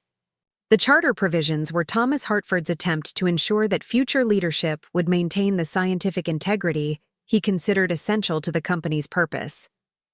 Judge Watkins asked several pointed questions about the specific language in the charter and my grandfather's expressed intentions regarding succession planning. Vivian's answers, drawing on her direct conversations with my grandfather and her own experience as his originally preferred successor, provided powerful context for the governance provisions at the center of our case. When cross-examination began, Blackwell attempted to characterize both witnesses as biased toward me, but their straightforward responses and clear personal knowledge of the relevant facts proved difficult to undermine. Margaret's daily interaction with my father during his illness established her as a credible witness to his mental state, while Vivian's academic credentials and direct knowledge of my grandfather's intentions gave her testimony particular weight. As the hearing progressed toward its conclusion, Judge Watkins focused increasingly on the immediate issue of Vanessa's scheduled meeting with Meridian Pharmaceuticals. "Ms. Hartford," he addressed Vanessa directly, "what precisely is the purpose of tomorrow's meeting with Meridian?" Vanessa, somewhat startled at being questioned personally rather than through counsel, adopted her most reasonable tone. "Simply exploratory discussions, Your Honor. I'm considering various strategic options for the company's future direction, including potentially selling the rare disease portfolio that currently represents the majority of the company's value and future prospects," the judge pressed. "I'm just gathering information at this stage," she replied carefully. "No decisions have been made." Judge Watkins then turned to me. "And Ms. Hartford, what specific harm do you believe could result from these exploratory discussions?" "Three primary concerns, Your Honor," I responded. "First, Hartford's proprietary research methodology and compound structures represent intellectual property worth hundreds of millions. Even exploratory discussions risk exposing these to a direct competitor. Second, news of potential divestiture could trigger research staff departures and undermine ongoing clinical trials that patients depend on. And third, contractual obligations with research partners and healthcare systems could be jeopardized by even preliminary divestiture discussions." The judge nodded thoughtfully, then announced he would take a 30-minute recess to review all materials before ruling on the injunction request. As the courtroom cleared, Naomi and I stepped into a private consultation room to assess our position. "The judge is focused on exactly the right issues," Naomi observed. "The continued existence of the original corporate entity and its governance provisions provides the leverage we need." "Margaret and Vivian's testimony was extremely helpful," I added, "particularly the evidence about my father's fluctuating mental state during the will preparation. That opens the door to a potential challenge of the will itself on capacity grounds," Naomi agreed, "though that would be a separate legal process from today's injunction request." Our discussion was interrupted by a knock at the door. To my surprise, it was Harold Patterson, who had apparently been observing the proceedings from the back of the courtroom. "Rebecca, I wanted to share something that might be relevant before the judge returns," he said after joining us. "I've been reviewing old board minutes from the 1991 reorganization, and I found something significant that I don't believe your father was aware of." He placed a document on the table, a board resolution from October 1991 specifically addressing the relationship between the original charter and the new operating structure. This resolution explicitly states that the original corporate entity would continue to exist as a holding company, and that its charter provisions regarding leadership qualifications and succession planning would remain in effect for any controlling interest transfers. I scanned the document with growing excitement. The resolution, signed by all board members including my father, created an explicit bridge between the original charter provisions and the reorganized company structure, directly contradicting Blackwell's argument that the charter requirements had been effectively superseded. "This is the missing link," Naomi said, quickly reviewing the language. It establishes that the charter provisions weren't just technically in effect for a dormant entity, they were intentionally maintained as binding governance requirements for the entire corporate structure. How did this not come up during discovery? I asked, amazed that such a critical document had remained hidden. It was in the archived board minutes, not the main corporate governance files, Patterson explained. I only found it because I was specifically looking for anything from that transition period that might help clarify the relationship between the entities.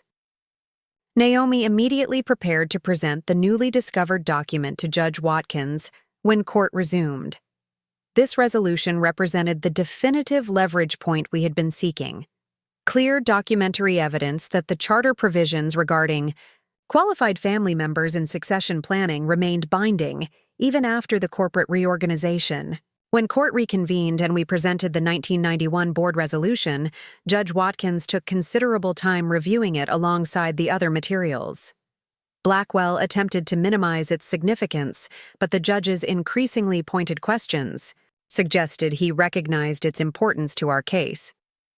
Finally, Judge Watkins delivered his ruling. Having reviewed all evidence and arguments, I find that the plaintiff has established sufficient grounds for temporary injunctive relief pending full consideration of the underlying governance issues.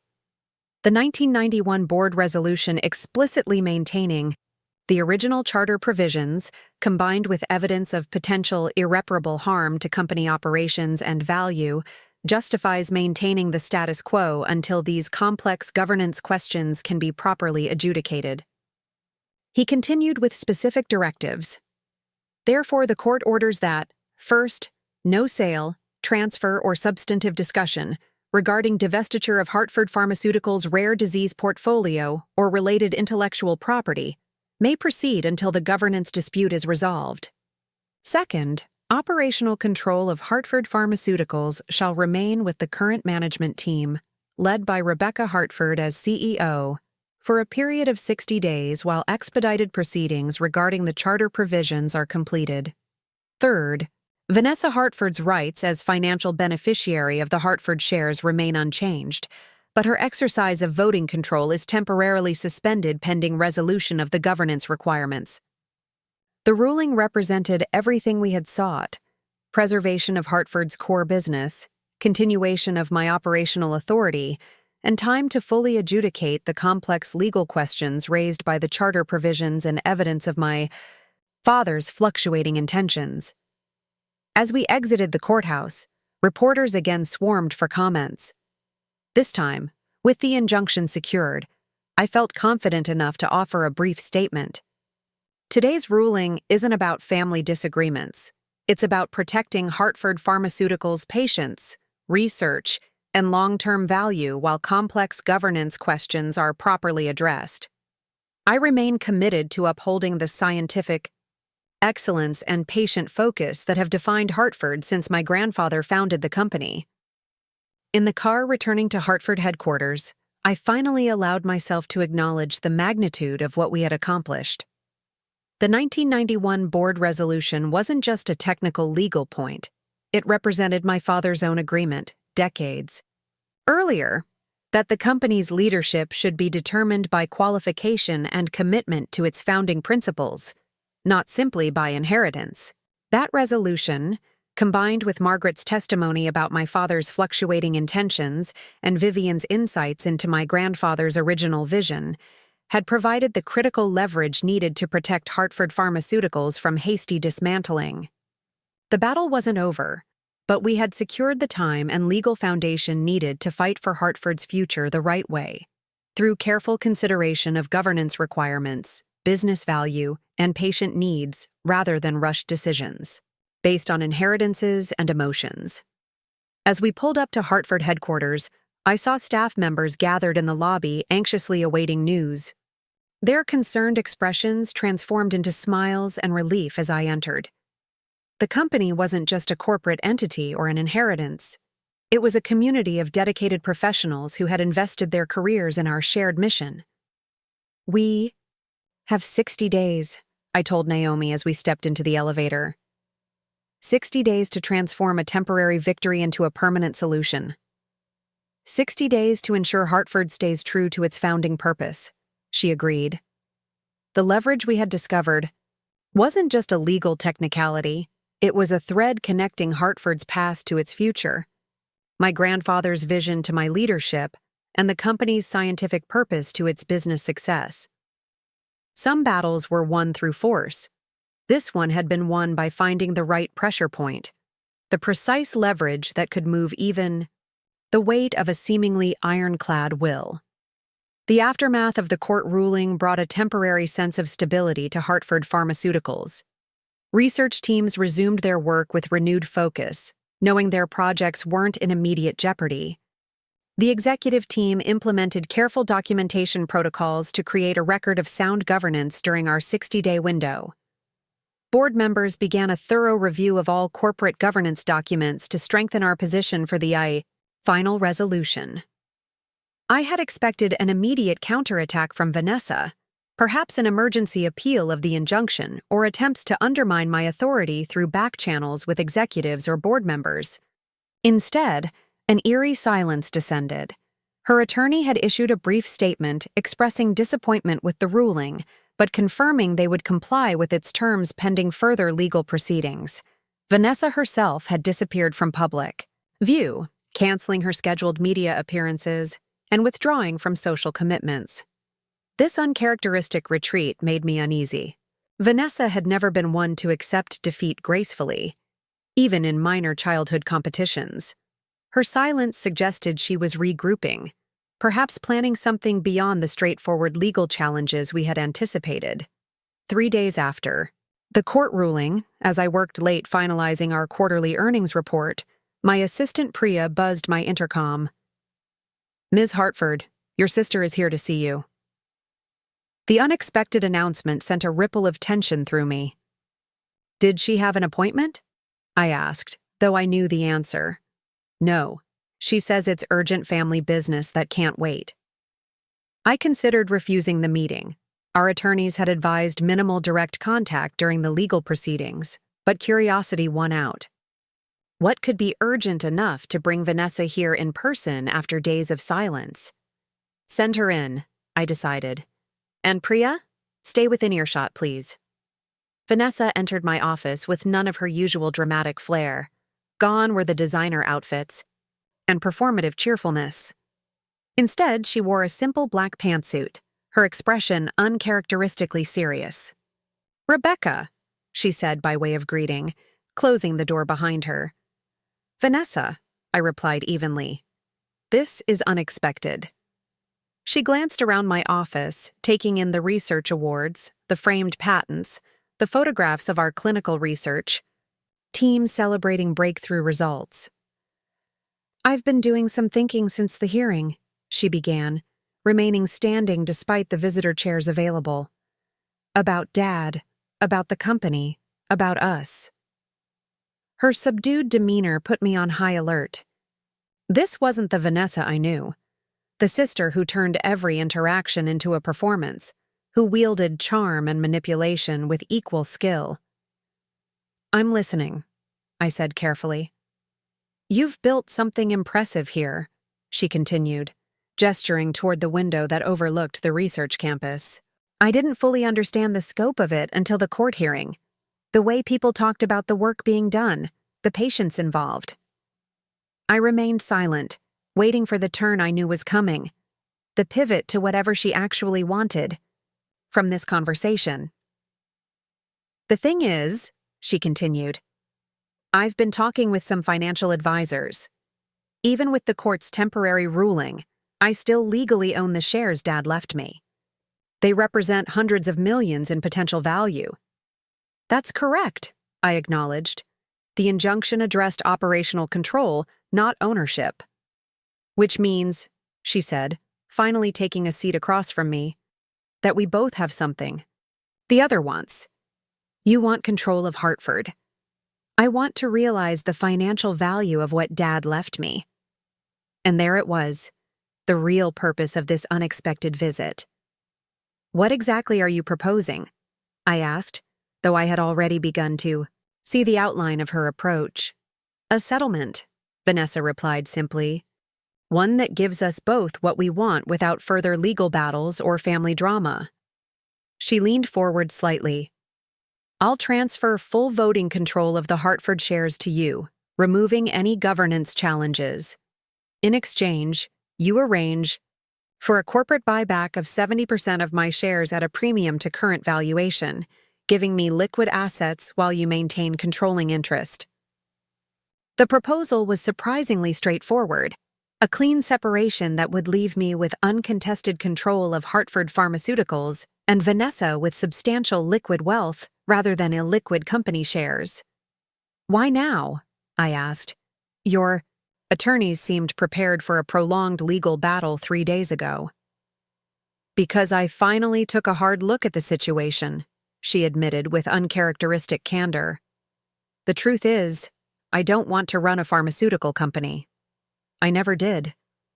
I wanted what Dad's shares are worth, not the responsibility of managing researchers and clinical trials and FDA regulations. She gestured toward the technical journals on my desk. That's your world, not mine. Always has been. The admission was perhaps the most honest thing Vanessa had ever said to me. Throughout our lives, she had been driven by appearance, status, and immediate gratification, seeking the fruits of success without the sustained effort required to build something meaningful. And the court ruling made you reassess your position, I suggested. She shrugged, a glimpse of her usual self showing through. Let's just say it clarified the probable outcomes. My attorneys explained that between the charter provisions, the board resolution, and the evidence about Dad's fluctuating capacity, a final ruling might leave me with financial ownership but permanent operational restrictions. So you'd rather cash out now than wait for an uncertain outcome? I'd rather we both get what we actually want, she countered. You want to run Hartford your way, continuing your rare disease research and patient-focused approach. I want financial freedom without corporate responsibilities. This solution delivers both. The proposal was tempting in its simplicity. A negotiated settlement would avoid months of legal battles, eliminate uncertainty for researchers and patients, and allow me to focus on advancing Hartford's scientific mission rather than defending my position. Yet something about Vanessa's sudden pragmatism raised warning flags. She had never been one to accept partial victories or reasonable compromises. What would the timeline be for this proposed share buyback? I asked, probing for potential complications. That's where it gets interesting, she replied, shifting slightly in her seat. I'd need the transaction completed within 30 days. That's an extremely aggressive timeline for a transaction of this magnitude, I noted. The board would need to approve the share price premium. Financing would need to be arranged. I have a buyer already lined up for some real estate investments I've been considering, she interrupted. They need an answer within 30 days, and I need liquidity to make those purchases. The specific time frame seemed arbitrary and artificial, exactly the kind of manufactured urgency that raised suspicions. If Vanessa genuinely wanted a clean settlement, she would be more flexible on timing. I'd need to discuss this with the board and our financial advisors, I said neutrally. A share buyback of that size would have significant implications for our capital structure. Of course, she agreed too readily. I just wanted to present the concept directly, sister to sister, before lawyers get involved and complicate everything. Her phone buzzed, and she glanced at it briefly before standing. I should go. But think about it, Rebecca. This could be the cleanest resolution for everyone involved. After she departed, I sat contemplating the unexpected proposal. On the surface, it offered a direct path to what I had been fighting for. Uncontested, control of Hartford Pharmaceuticals with its rare disease focus and scientific mission intact. But Vanessa's urgency and the specific 30-day timeline suggested hidden motivations. I pulled up Hartford's financial calendar on my computer, looking for anything significant occurring around that timeframe. Nothing obvious appeared. No major FDA decisions, clinical trial endpoints, or financial reporting deadlines that would represent particular leverage points. I called Naomi to brief her on Vanessa's visit and the settlement proposal. "It sounds too straightforward for Vanessa," Naomi observed after I outlined the terms. "What's the catch?" "That's what I'm trying to figure out," I replied. "The 30-day timeline seems artificial, but I can't identify any obvious Hartford events that would explain it." "What about looking beyond Hartford?" Naomi suggested. Vanessa mentioned real estate investments. Could there be something there? The question triggered a memory, something I'd seen months ago in a business journal about luxury commercial development in the downtown arts district. I quickly searched online, finding the article I remembered. "Bridgewater Development Group," I murmured, scanning the piece. "They're planning a $300 million luxury retail and residential complex in the arts district. The city council votes on final zoning approval and tax incentives in 35 days. "And this connects to Vanessa how?" Naomi asked. "I'm not certain." "Yet," I admitted. "But she mentioned real estate investments requiring liquidity within 30 days. The timing aligns too perfectly to be coincidence." We agreed Naomi would quietly investigate any connections between Vanessa and Bridgewater Development, while I consulted with our financial team about the feasibility of her proposed share buyback. The following morning, I called a confidential meeting with Devin Wright, our CFO, and Hartford's outside financial advisors to discuss the proposal's implications. I deliberately excluded any details about my suspicions regarding Vanessa's urgency, wanting their unbiased assessment of the financial aspects. From a purely financial perspective, a structured share buyback could be arranged, Devin concluded after thorough analysis. We'd need to use a combination of cash reserves and new debt financing, but our balance sheet could support it without jeopardizing research programs or planned expansions. "What about the premium she's expecting above current valuation?" I asked. "That's more problematic," our lead financial advisor acknowledged. "Given the current uncertainty around governance and control, Hartford's shares would likely trade at a discount if we were publicly listed. Paying a premium above an already inflated internal valuation would be difficult to justify to the board on financial grounds alone."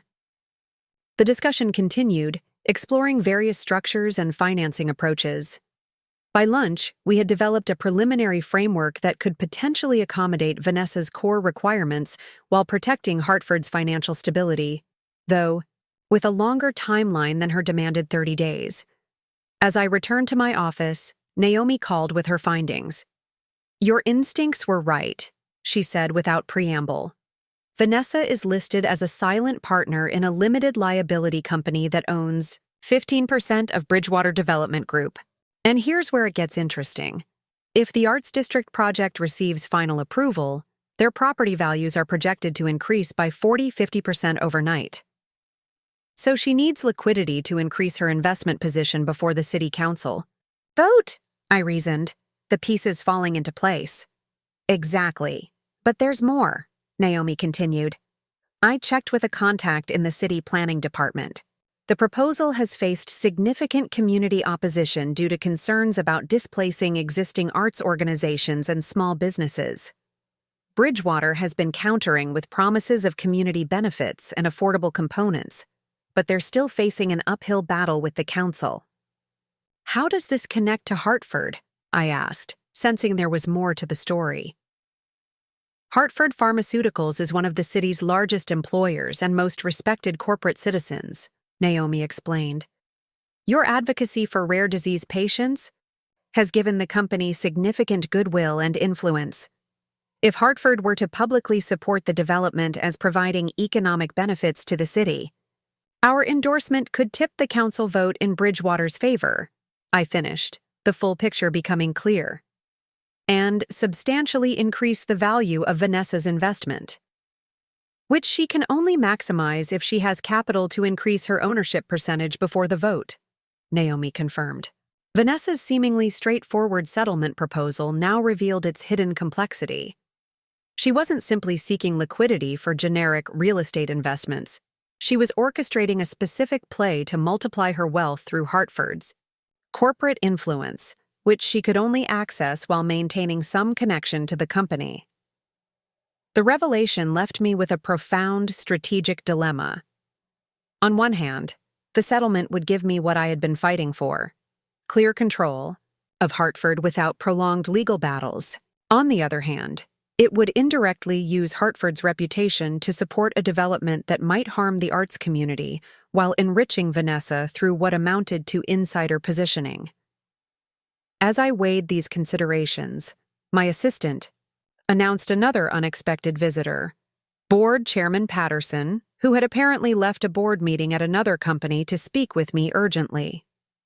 "I've just come from lunch with George Harmon," he said after taking a seat in my office.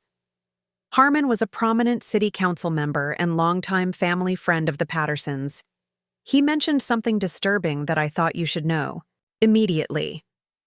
I listened as Patterson explained that Vanessa had been meeting with council members, suggesting that Hartford Pharmaceuticals would be expanding its downtown presence as part of the Bridgewater development, adding research facilities, and creating jobs in exchange for the council's support of the project. "She has no authority to make such commitments," I said, alarm growing at this new dimension of Vanessa's machinations. "The court explicitly prohibited her from operational decisions." "She's being careful not to make formal commitments," Patterson clarified. "Just floating possibilities and creating impressions that Hartford is aligned with Bridgewater's vision. Several council members are already publicly linking the potential development to Hartford's continued growth. This unauthorized use of Hartford's name and reputation crossed a line from troubling to potentially damaging. If the council approved the development based partly on implied Hartford participation that never materialized, the company's credibility with city government could be severely compromised.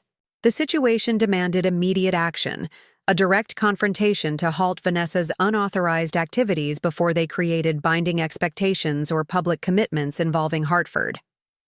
I asked Patterson to arrange an emergency meeting with Vanessa himself and both sets of attorneys at the neutral location of his law firm's offices. The formal setting and presence of counsel would ensure the conversation remained focused and documented. 3 hours later, we assembled in Patterson's firm's elegant conference room overlooking the city skyline, including a clear view of the arts district that stood at the center of our discussion. Vanessa arrived, flanked by Lawrence Blackwell and another attorney from his firm, her expression revealing irritation at the sudden summons.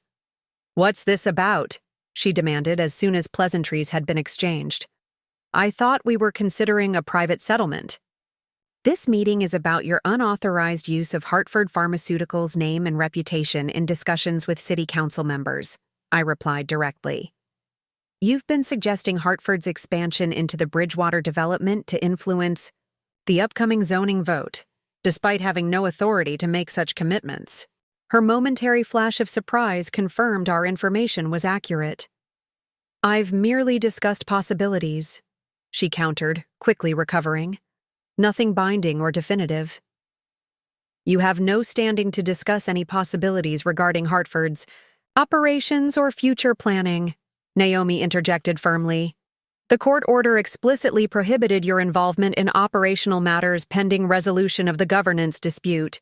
"Which is why I proposed a settlement," Vanessa argued, turning to me, "to resolve these governance questions quickly and cleanly. A settlement with a 30-day timeline that conveniently precedes the city council vote on a development project you have a financial stake in," I noted. "A project you've been promoting using Hartford's name without disclosure of your conflict of interest." For the first time since our confrontation began, Vanessa appeared genuinely unsettled. She clearly hadn't expected us to uncover her connection to Bridgewater or her discussions with council members so quickly. "Business interests often overlap in a city this size," she replied, attempting to dismiss the concern. "There's nothing improper about exploring synergies between development projects and corporate expansion. There is when you're using a Company's reputation without authority while concealing your personal financial interest, Patterson countered. The board would view such actions very seriously. Lawrence Blackwell, sensing the deteriorating position, attempted to redirect the conversation. Perhaps we should focus on the settlement proposal itself rather than these peripheral matters. The basic framework offers benefits to both parties. The settlement cannot be separated from these peripheral matters, I responded firmly. Vanessa's actions demonstrate that what appeared to be a straightforward proposal actually conceals an attempt to leverage Hartford's reputation for personal financial gain. As the discussion continued, I maintained absolute clarity on two non-negotiable positions.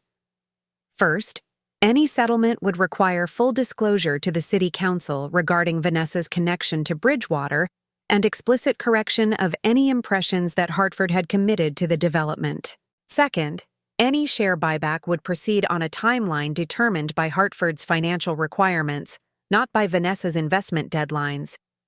These terms are unacceptable, Vanessa finally snapped, her facade of reasonable compromise crumbling. The whole point of settlement is efficiency and mutual benefit. The point of settlement is resolution that honors the company's interests and governance requirements, I corrected, not facilitating undisclosed conflicts of interest or artificial timelines driven by personal investment strategies. After nearly 2 hours of increasingly tense exchanges, Vanessa and her attorneys requested a private consultation. When they returned, Blackwell presented a modified approach. Vanessa would issue a clarification to council members regarding Hartford's non-commitment to the development, and in exchange, we would consider a partial share buyback on an expedited basis for a portion of her holdings. This still fails to address the fundamental issue, I replied. Any settlement must prioritize Hartford's governance integrity and financial health, not external investment timelines. And it must include full disclosure of all relevant conflicts of interest. As the meeting concluded without resolution, Vanessa finally dropped all pretense of sisterly compromise. You think you've won because of some technicality in grandfather's charter, she said, gathering her belongings. But Dad left everything to me for a reason.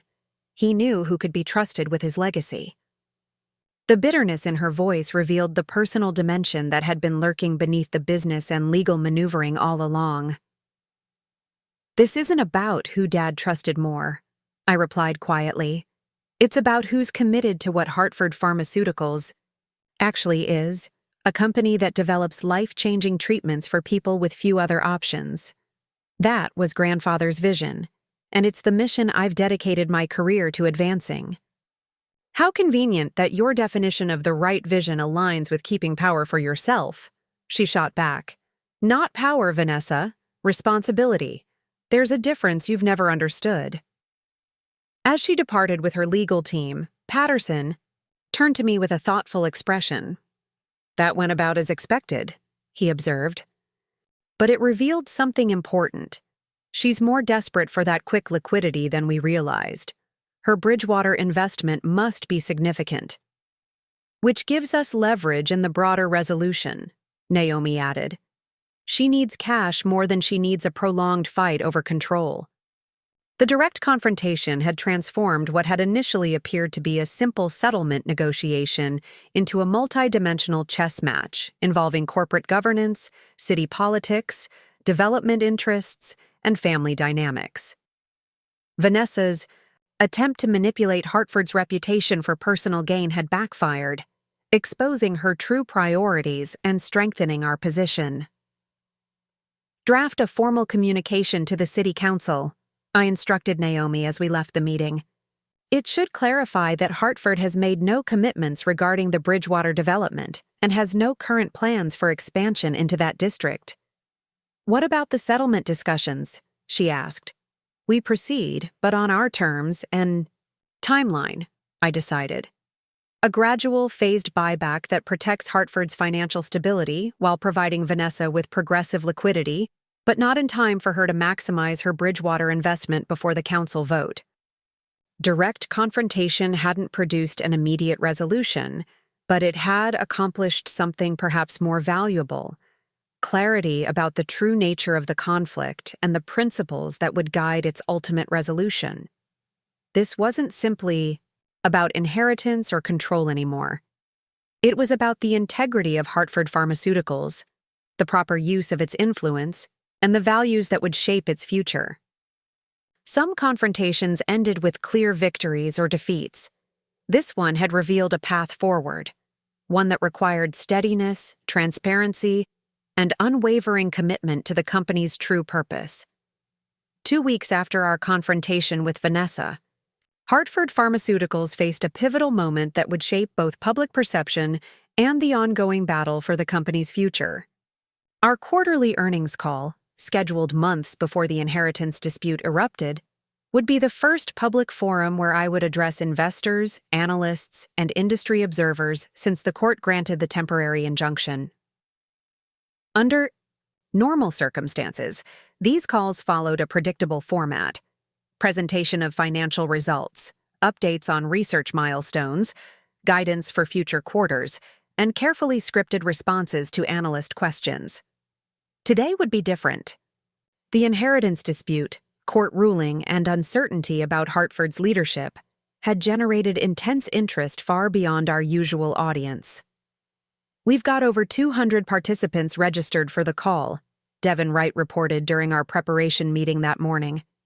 "That's triple our normal attendance. And the analyst questions submitted in advance focus more on governance and control than on quarterly performance." Despite the fact that our results exceeded projections across all key metrics, Dr. Lin added, highlighting the unfortunate distraction from Hartford's actual performance. The irony wasn't lost on anyone in the room. The quarter had been one of Hartford's strongest ever. Revenue up 17% year over year, 2 promising compounds advancing to the next phase of clinical trials, and a breakthrough partnership with Mayo Clinic for our Westridge treatment. Yet these achievements risked being overshadowed by the family drama that had captured media attention. "We need to redirect focus to Hartford's operational excellence and patient impact," I said, reviewing our presentation materials, while acknowledging the governance situation transparently without letting it dominate the narrative. We spent the next hour refining our approach, anticipating difficult questions, and ensuring our core message remained clear. Regardless of ownership structures or legal proceedings, Hartford Pharmaceuticals remained focused on its scientific mission and commitment to patients with rare diseases. As the call's start time approached, I received an unexpected message from Naomi. "Vanessa has registered for the earnings call under Bridgewater Development's name. Be prepared for potential disruption." Her participation complicated an already challenging situation. While the call was open to all interested parties, Vanessa's presence suggested she might attempt to use this public forum to advance her narrative or challenge my leadership directly in front of the investment community. At precisely 11 a.m., our investor relations director opened the call with standard disclaimers before introducing me to present the quarterly results. I began with a measured, professional overview of Hartford's financial performance, research milestones, and strategic initiatives, deliberately maintaining the same structured approach we had used in previous quarters. Before turning to our forward guidance, I continued, addressing the elephant in the room. I want to briefly address the temporary leadership structure currently in place at Hartford Pharmaceuticals. As many of you are aware, following Howard Hartford's passing, questions arose regarding the governance requirements for leadership transitions under our founding corporate documents. The court has granted a temporary order maintaining operational continuity under current management, while these governance questions are resolved. I kept my explanation factual and devoid of personal commentary about Vanessa or my father's will.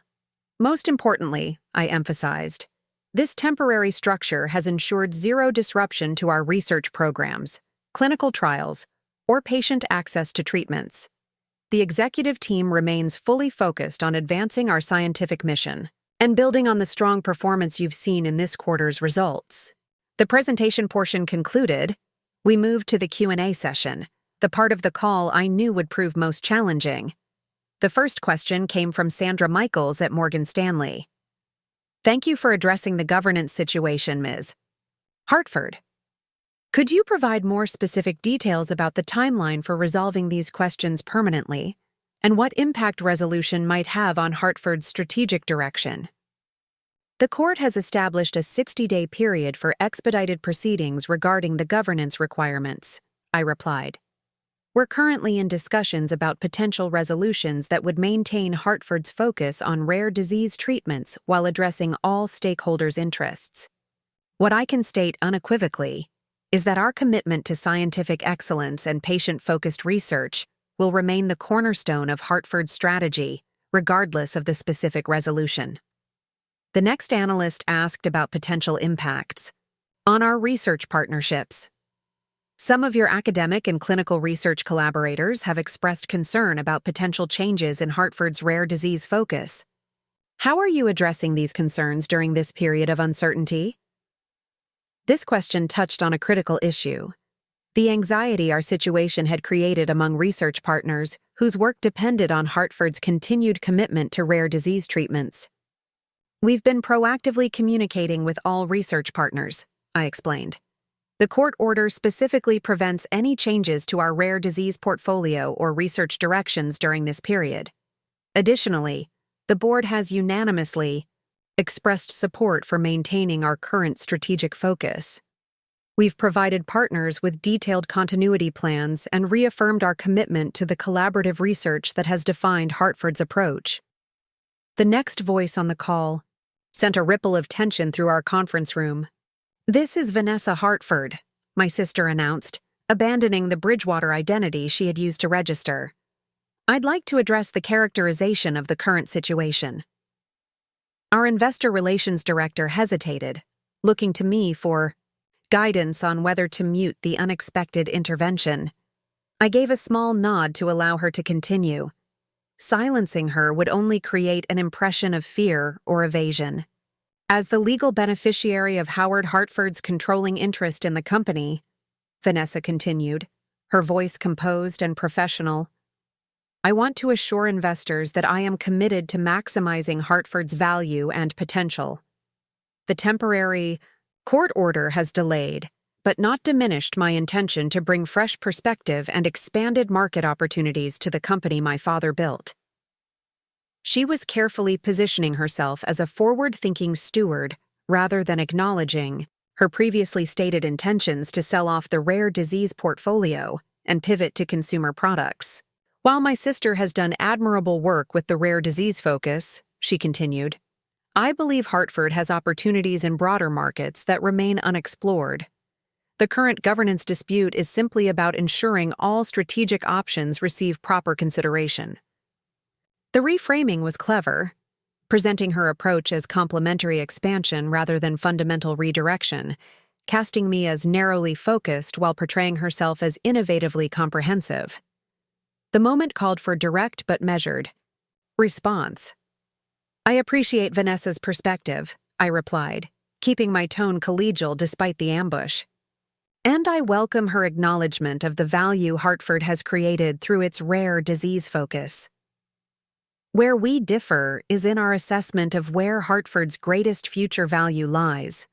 Our exceptional results this quarter demonstrate the scientific and commercial success of our specialized approach. I continued, addressing the broader audience rather than engaging in direct debate with Vanessa. Hartford's current valuation and growth trajectory stem directly from our leadership in rare disease treatments, an area where we've built substantial competitive advantages through specialized knowledge, patient relationships, and proprietary research methods. This focused strategy has delivered the 32% compound annual growth rate investors have benefited from over the past 5 years.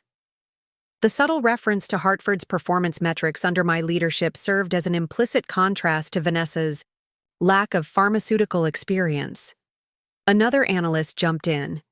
Ms. Vanessa Hartford, could you elaborate on the specific broader markets you believe represent opportunities for the company? It was the perfect follow-up question, requiring Vanessa to move beyond vague assertions to specific business strategy. Certainly, she replied, her confidence unwavering despite stepping into terrain where her knowledge was limited. I believe Hartford could leverage its pharmaceutical expertise in consumer wellness products, cosmeceuticals with therapeutic properties, and lifestyle medications, markets with significantly larger customer bases than rare diseases. Her answer revealed exactly what I had hoped it would: a fundamental misunderstanding of pharmaceutical business models, value creation, and Hartford's specific competitive advantages. Rather than directly challenging her assessment, I allowed the next questioner to probe further. How would you address the regulatory pathways and development timelines for these consumer markets, which differ substantially from Hartford's current specialty pharmaceutical approach? Vanessa's response became increasingly vague, referencing strategic partnerships and phase transitions, without demonstrating understanding of the complex regulatory, scientific, and commercial realities of pharmaceutical development. As the exchange continued, a clear contrast emerged not through direct confrontation, but through the natural exposure of differing levels of industry knowledge. My responses remained focused on specific data points, research milestones, and strategic rationales, while Vanessa's relied increasingly on generalities and business platitudes. When asked about the Westridge trial results and their implications for patients with rare neurological conditions, I provided detailed context about mechanism of action, efficacy measurements, and quality of life improvements. When Vanessa was asked how her proposed consumer focus would affect ongoing clinical trials, she struggled to address the scientific and ethical dimensions of research continuity. The dynamic shifted further when Dr. Lin was invited to discuss our research pipeline. Her passionate, technically precise description of how Hartford's integrated research approach had overcome challenges in developing the Novartis treatment demonstrated the depth of scientific expertise driving our success. Expertise that couldn't simply be redirected toward consumer products without losing its fundamental value. As the call progressed, analysts' questions increasingly focused on concrete operational and scientific matters, rather than governance uncertainties, a natural gravitation toward substance over drama. Vanessa's interventions became less frequent. As the discussion moved deeper into pharmaceutical development specifics where her knowledge gaps became apparent. Near the end of the session, a question arrived that perfectly encapsulated the fundamental issue at stake. For both Ms. Rebecca Hartford and Ms. Vanessa Hartford, how do you define success for Hartford Pharmaceuticals over the next 5 years? The question cut to the heart of our differing visions for the company. Vanessa answered first. Success would be significant expansion of Hartford's market presence, diversification into higher volume consumer segments, and maximized shareholder returns through strategic partnerships or targeted acquisitions. Her answer was textbook business school rhetoric, unobjectionable in its emphasis on growth and returns, but revealing in its lack of reference to patients' treatments or scientific advancement. When my turn came, I took a moment before responding. Hartford Pharmaceuticals was founded with a mission to develop treatments that improve and save lives, I began. Success over the next 5 years means advancing that mission through continued scientific innovation focused on conditions with limited treatment options. Specifically, that means bringing our current late-stage compounds through successful clinical trials and regulatory approval, expanding patient access to our approved treatments globally, maintaining our industry-leading 37% success rate for compounds entering clinical development, and delivering sustainable financial returns that enable continued investment in research. I concluded with the perspective that had guided my leadership. Financial performance is essential, but as a means to fulfill our purpose, not as the purpose itself.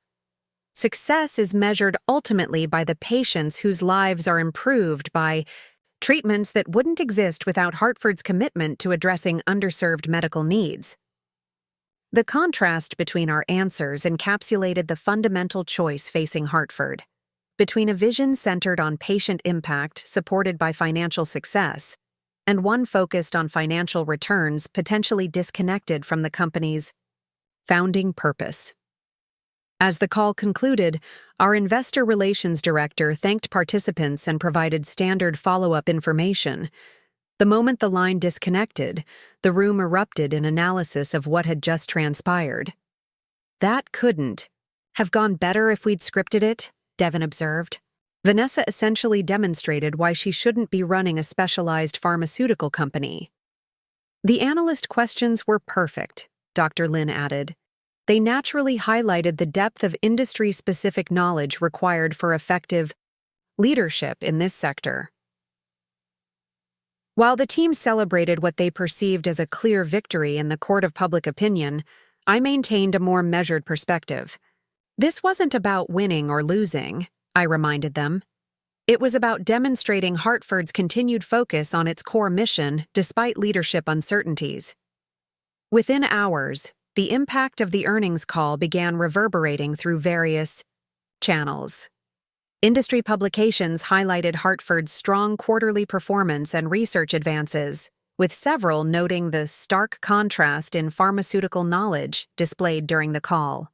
Investment analysts issued updated recommendations, with most maintaining or upgrading their outlook on Hartford based on operational fundamentals rather than governance concerns. Most significantly, we received messages of support from key stakeholders who had been watching closely, research partners reaffirming their commitment to ongoing collaborations, patient advocacy groups expressing relief about continuity in treatment development, and hospital systems confirming their intention to maintain Hartford's treatments in their formularies. By late afternoon, Naomi called with additional feedback. The transcript of the call is circulating among the legal community. Several prominent corporate governance attorneys have commented that it provides compelling evidence for why the charter provisions requiring qualified leadership should be upheld. That evening, my mother called, a rare occurrence since my father's death and the subsequent will reading. Her perspective caught me by surprise. "I listened to the call today," she said without preamble. "You handled yourself with remarkable grace under difficult circumstances." "Thank you," I replied, uncertain where the conversation was heading. "Your father would never admit it," she continued, "but he would have been proud of how you articulated Hartford's mission. That fusion of scientific purpose with business acumen was what he always struggled to achieve himself." The comment offered an unexpected window into my father's complex relationship with Hartford's dual identity as both scientific enterprise and commercial venture, and perhaps with me as the daughter who had managed to integrate those dimensions, in a way he had found challenging. "Vanessa called me afterward," my mother added. "She was frustrated by how the call unfolded. I think she's beginning to understand the depth of what she's up against. Not just legally, but in terms of pharmaceutical expertise and company culture. Did she indicate any willingness to consider settlement terms that would protect Hartford's rare disease focus?" I asked. "Not explicitly," my mother replied, "but she mentioned for the first time that perhaps there are alternative arrangements that could give her financial benefits without operational control. It might be the first crack in her absolute position." The public forum had accomplished what direct confrontation could not. It had allowed the stark reality of pharmaceutical leadership requirements to become evident through natural demonstration rather than adversarial argument. Vanessa's interventions had inadvertently highlighted precisely why Hartford's governance provisions, requiring qualified leadership, served a legitimate business purpose, rather than merely restricting family succession. As I reviewed my notes, from the call that evening, I recognized that we had reached a turning point in the battle for Hartford's future. The dispute had moved beyond family dynamics and legal technicalities into the realm of substantive business judgment and industry expertise. The quarterly earnings call had transformed a private inheritance dispute into a public demonstration of what leadership actually meant in the context of a specialized pharmaceutical company, with lives depending on its decisions. The next day, an unexpected email arrived from Lawrence Blackwell, Vanessa's attorney. Following yesterday's quarterly earnings presentation, my client has expressed interest in resuming settlement discussions with modified parameters. Please advise if UI would be amenable to a meeting early next week. The message confirmed what the public forum had suggested. Vanessa's position was evolving in response to the realities of pharmaceutical leadership that had been so clearly displayed. Whether driven by dawning self-awareness or pragmatic recognition of her weaknesses in a public setting, she appeared ready to consider alternatives to her initial all-or-nothing approach. I forwarded the message to Naomi with a simple note. The public forum shifted something. Let's prepare a framework that protects Hartford's mission while providing Vanessa a dignified exit. Some battles were won through legal arguments or boardroom maneuvering. This one had advanced through the simple power of demonstrated expertise in a public setting, allowing stakeholders to see firsthand the substance behind Hartford's leadership and the vision guiding its future. The path to resolution was becoming clearer, not through compromise of Hartford's core principles, but through creating a structure that honored its scientific purpose while addressing the legitimate financial interests created by my father's will. The quarterly earnings call had not just informed investors about Hartford's performance, it had illuminated the fundamental values that would guide the company's path forward. The settlement meeting was scheduled for Tuesday morning at the neutral territory of the Four Seasons Hotel. As I prepared, I reflected on the journey that had brought us to this moment. From the shocking will reading where my father had declared, "I wasn't worth a penny," through the court battle over the original charter provisions, to the public demonstration of pharmaceutical expertise that had finally shifted Vanessa's position. The past weeks had been exhausting, yet clarifying. What had begun as a fight for my rightful inheritance had evolved into something more fundamental, a battle for Hartford's scientific purpose and the patients who depended on our treatments. This perspective guided the settlement framework Naomi and I had developed, prioritizing Hartford's mission while acknowledging the legitimate financial interests created by my father's will. I arrived at the hotel's executive meeting room to find Vanessa already seated with Lawrence Blackwell and a financial advisor I didn't recognize. Board Chairman Patterson and Naomi joined me, along with Devin Wright, whose financial expertise would be essential for the discussions ahead. The atmosphere was notably different from our previous confrontation. Vanessa's usual performative confidence had been replaced by a more subdued, businesslike demeanor. The disastrous earnings call had apparently prompted genuine reassessment of her position. "Thank you for agreeing to resume discussions," Blackwell began once pleasantries had been exchanged. "My client recognizes that a negotiated resolution serves everyone's interests better than prolonged litigation." "We appreciate that perspective," Naomi replied. "Before we discuss specific terms, I want to clarify our core principles for any settlement. First, Hartford's rare disease focus and research continuity must be protected. Second, governance must align with the charter provisions requiring qualified leadership. And third, any financial arrangements must maintain the company's long-term stability." Blackwell nodded. "Those principles are reasonable, provided they accommodate my client's legitimate interest in realizing the financial value of her inheritance." This acknowledgement, focusing on financial value rather than operational control, represented a significant shift from Vanessa's initial all-or-nothing position. "We've prepared a comprehensive framework that addresses both governance and financial interests," I said, distributing copies of the proposal we had developed. "Rather than the simple share buyback previously discussed, we're proposing a more nuanced structure." The settlement framework included several interconnected elements.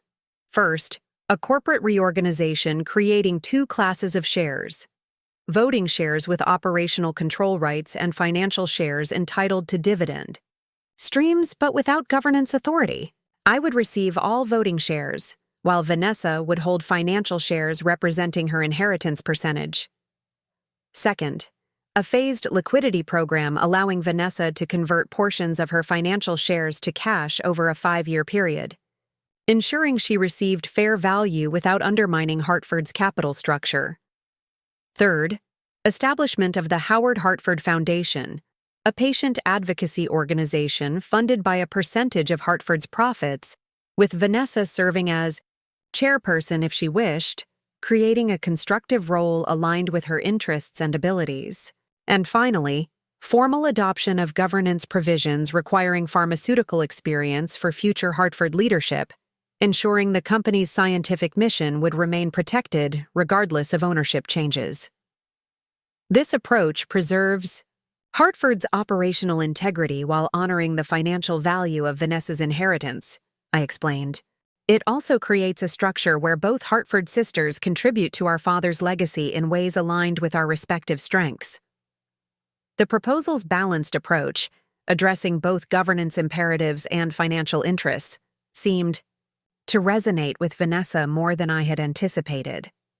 As she reviewed the details, her expression shifted from skeptical to thoughtful. The Howard Hartford Foundation is an interesting element, she noted, looking up from the document. What exactly would it do? It would support patients with rare diseases through education, advocacy, and assistance programs, I explained. As chairperson, you would help shape its priorities and serve as its public representative, maintaining the Hartford family connection to the company's mission while focusing on areas aligned with your strengths in communication and relationship building. The foundation concept provided something neither of us had explicitly acknowledged was necessary: a dignified role for Vanessa that honored her position as Howard Hartford's daughter, without compromising the company's operations. It offered her visibility, social status, and meaningful purpose without requiring pharmaceutical expertise she didn't possess. As discussions progressed through the morning, focusing on financial valuations and implementation timelines, I observed a subtle shift in Vanessa's engagement. Rather than approaching the negotiation as a zero-sum competition, she began asking substantive questions about how various elements would function and what responsibilities she would hold in the new structure. During a break, as Naomi and Blackwell stepped out to consult with their respective teams on technical details, Vanessa and I found ourselves momentarily alone in the meeting room. The silence that fell between us carried the weight of our complicated history, childhood competitions, our father's uneven attention, and the recent inheritance battle that had exposed deeper family dynamics. "Why did you include the foundation?" Vanessa asked finally, her usual performative mask temporarily set aside. "You could have simply offered financial terms and kept everything else." The question revealed more vulnerability than she had shown throughout our conflict, a genuine curiosity about my intentions rather than automatic suspicion. "Because this isn't just about financial assets or corporate control," I replied honestly. "It's about what the Hartford name means and the legacy our family leaves. You're as much Howard Hartford's daughter as I am, with a legitimate role in shaping that legacy. Just not through pharmaceutical operations where specialized expertise is essential." For a moment, Vanessa seemed to consider this perspective, one that acknowledged her legitimate place in the family story while recognizing the different nature of our contributions. "The past few weeks have been educational," she admitted with uncharacteristic candor, "especially that earnings call. I still think Hartford could benefit from broader market perspectives, but I recognize the specialized knowledge required for the core business." This acknowledgement, however limited, represented significant evolution from her initial dismissal of the rare disease focus as complicated medical stuff, less valuable than consumer products. "The foundation would benefit from exactly those broader perspectives," I noted. "Patient advocacy organizations need diverse skills: fundraising, public relations, event planning, relationship building with policymakers. Your abilities would be genuinely valuable there." Before she could respond, our attorneys returned with revisions to the financial schedules. The conversation shifted back to technical details, but something had changed in the dynamic between us. Not reconciliation exactly, but perhaps the beginning of mutual recognition of our different but potentially complementary roles. By late afternoon, we had reached agreement on most major elements of the settlement. The remaining points involved implementation timelines and valuation methodologies, important details, but not fundamental obstacles to resolution. We scheduled a follow-up session to finalize these aspects, with both legal teams expressing confidence that a comprehensive agreement could be completed within the court's temporary order period.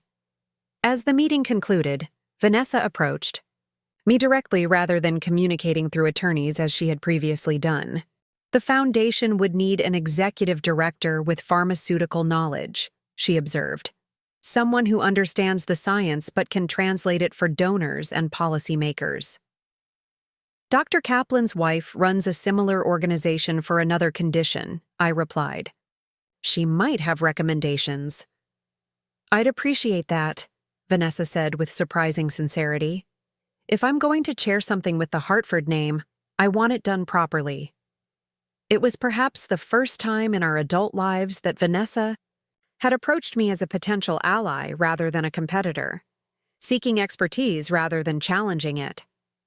While far from a complete transformation, it suggested the beginning of a more constructive relationship than we had managed in decades.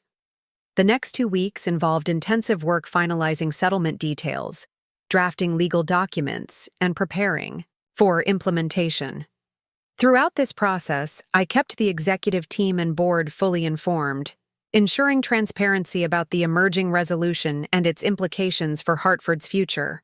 The structure preserves everything essential about our research direction and patient commitment, I explained during a special board meeting to review the near-final agreement, while providing an orderly path for Vanessa to realize the financial value of her inheritance without disrupting operations.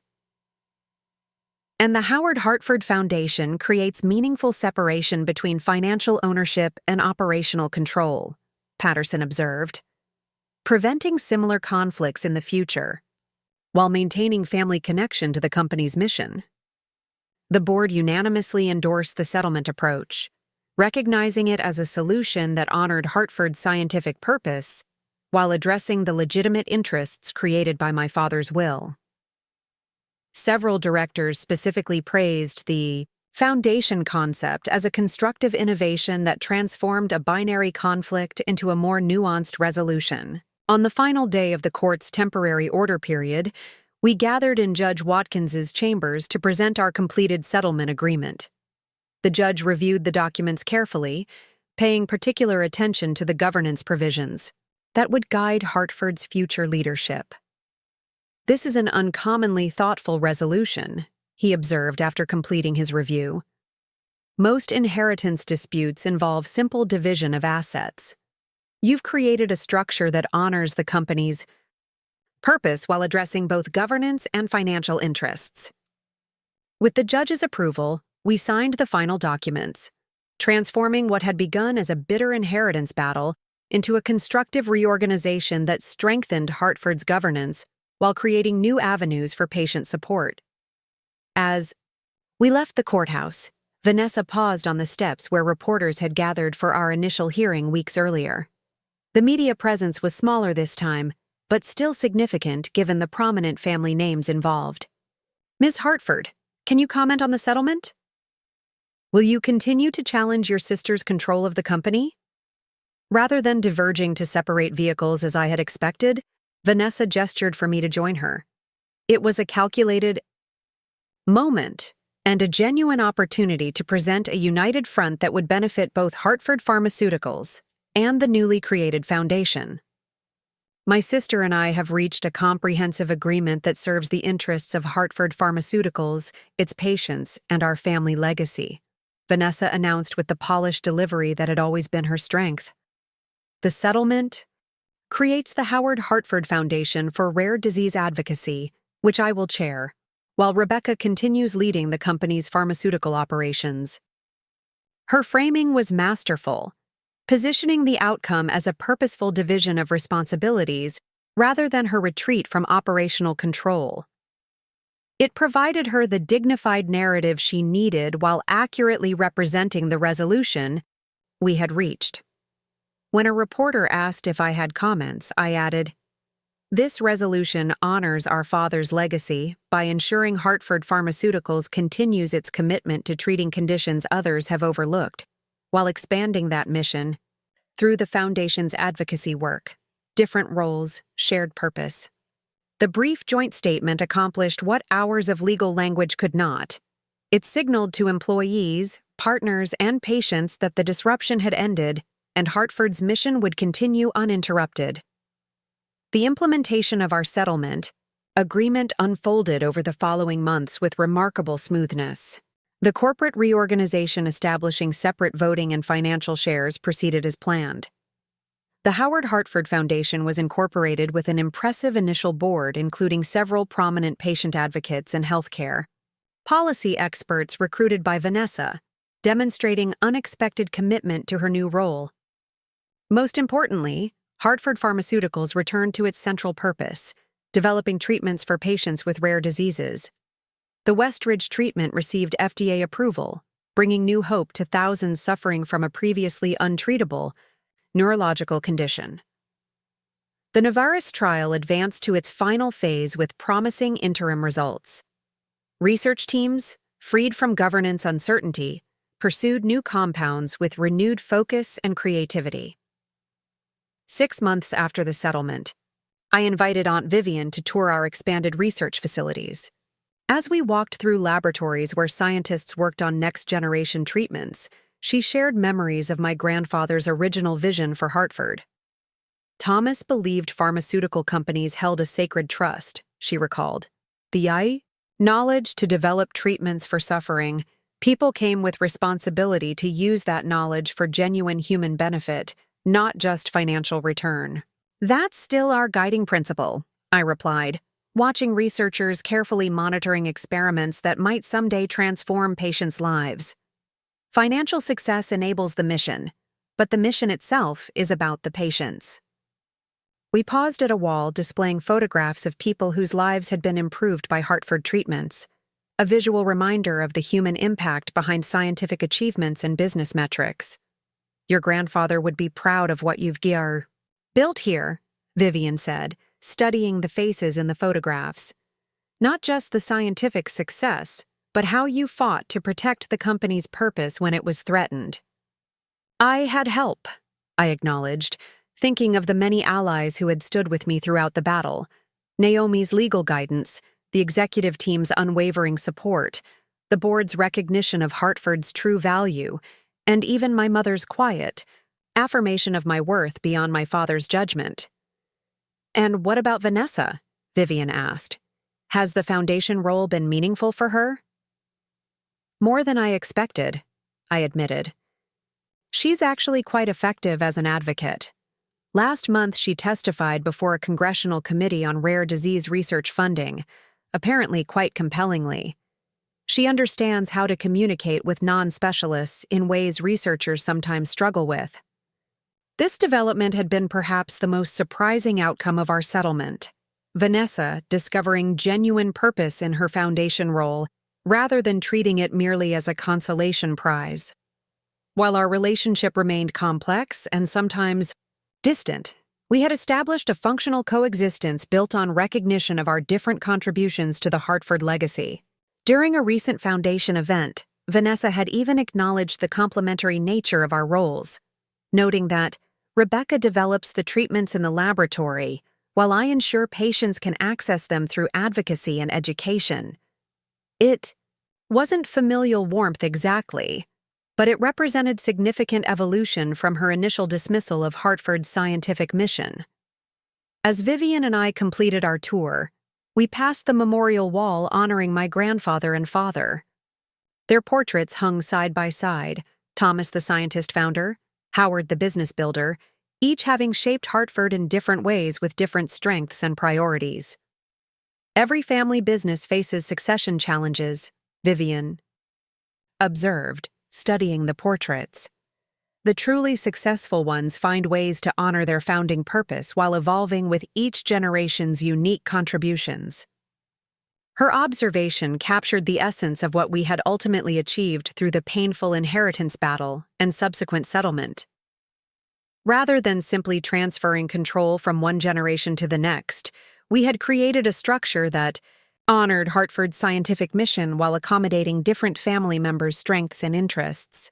The pharmaceutical company would continue its focused work, developing treatments for underserved patient populations, guided by qualified leadership with relevant expertise. The foundation would expand Hartford's impact through advocacy, education, and policy work, leveraging different but complementary skills. And both entities would contribute to the legacy begun by Thomas Hartford decades earlier when he first committed to developing treatments because patients needed them, not because markets demanded them. My father's final insult, that I wasn't worth a penny, had triggered a journey that ultimately strengthened rather than weakened Hartford's fundamental purpose. The conflict had forced explicit articulation of the principles that would guide the company's future, creating governance, structures that would protect its mission beyond any individual's tenure. As I returned to my office after Vivian's visit, I found an unexpected delivery on my desk, a small wooden box with a note from my mother. Inside lay my grandfather's pocket watch, inscribed with his initials and the date he founded Hartford, Pharmaceuticals. The accompanying note read simply, "Thomas wanted you to have this. He recognized your worth long before anyone else." Howard knew it too, in his clearer moments. Some legacies transcend wills and legal documents. I placed the watch carefully on my desk beside the scale model of our new research facility. Together, they represented Hartford's journey, from my grandfather's founding vision through the tumultuous years of my father's leadership to the company it had become under my guidance.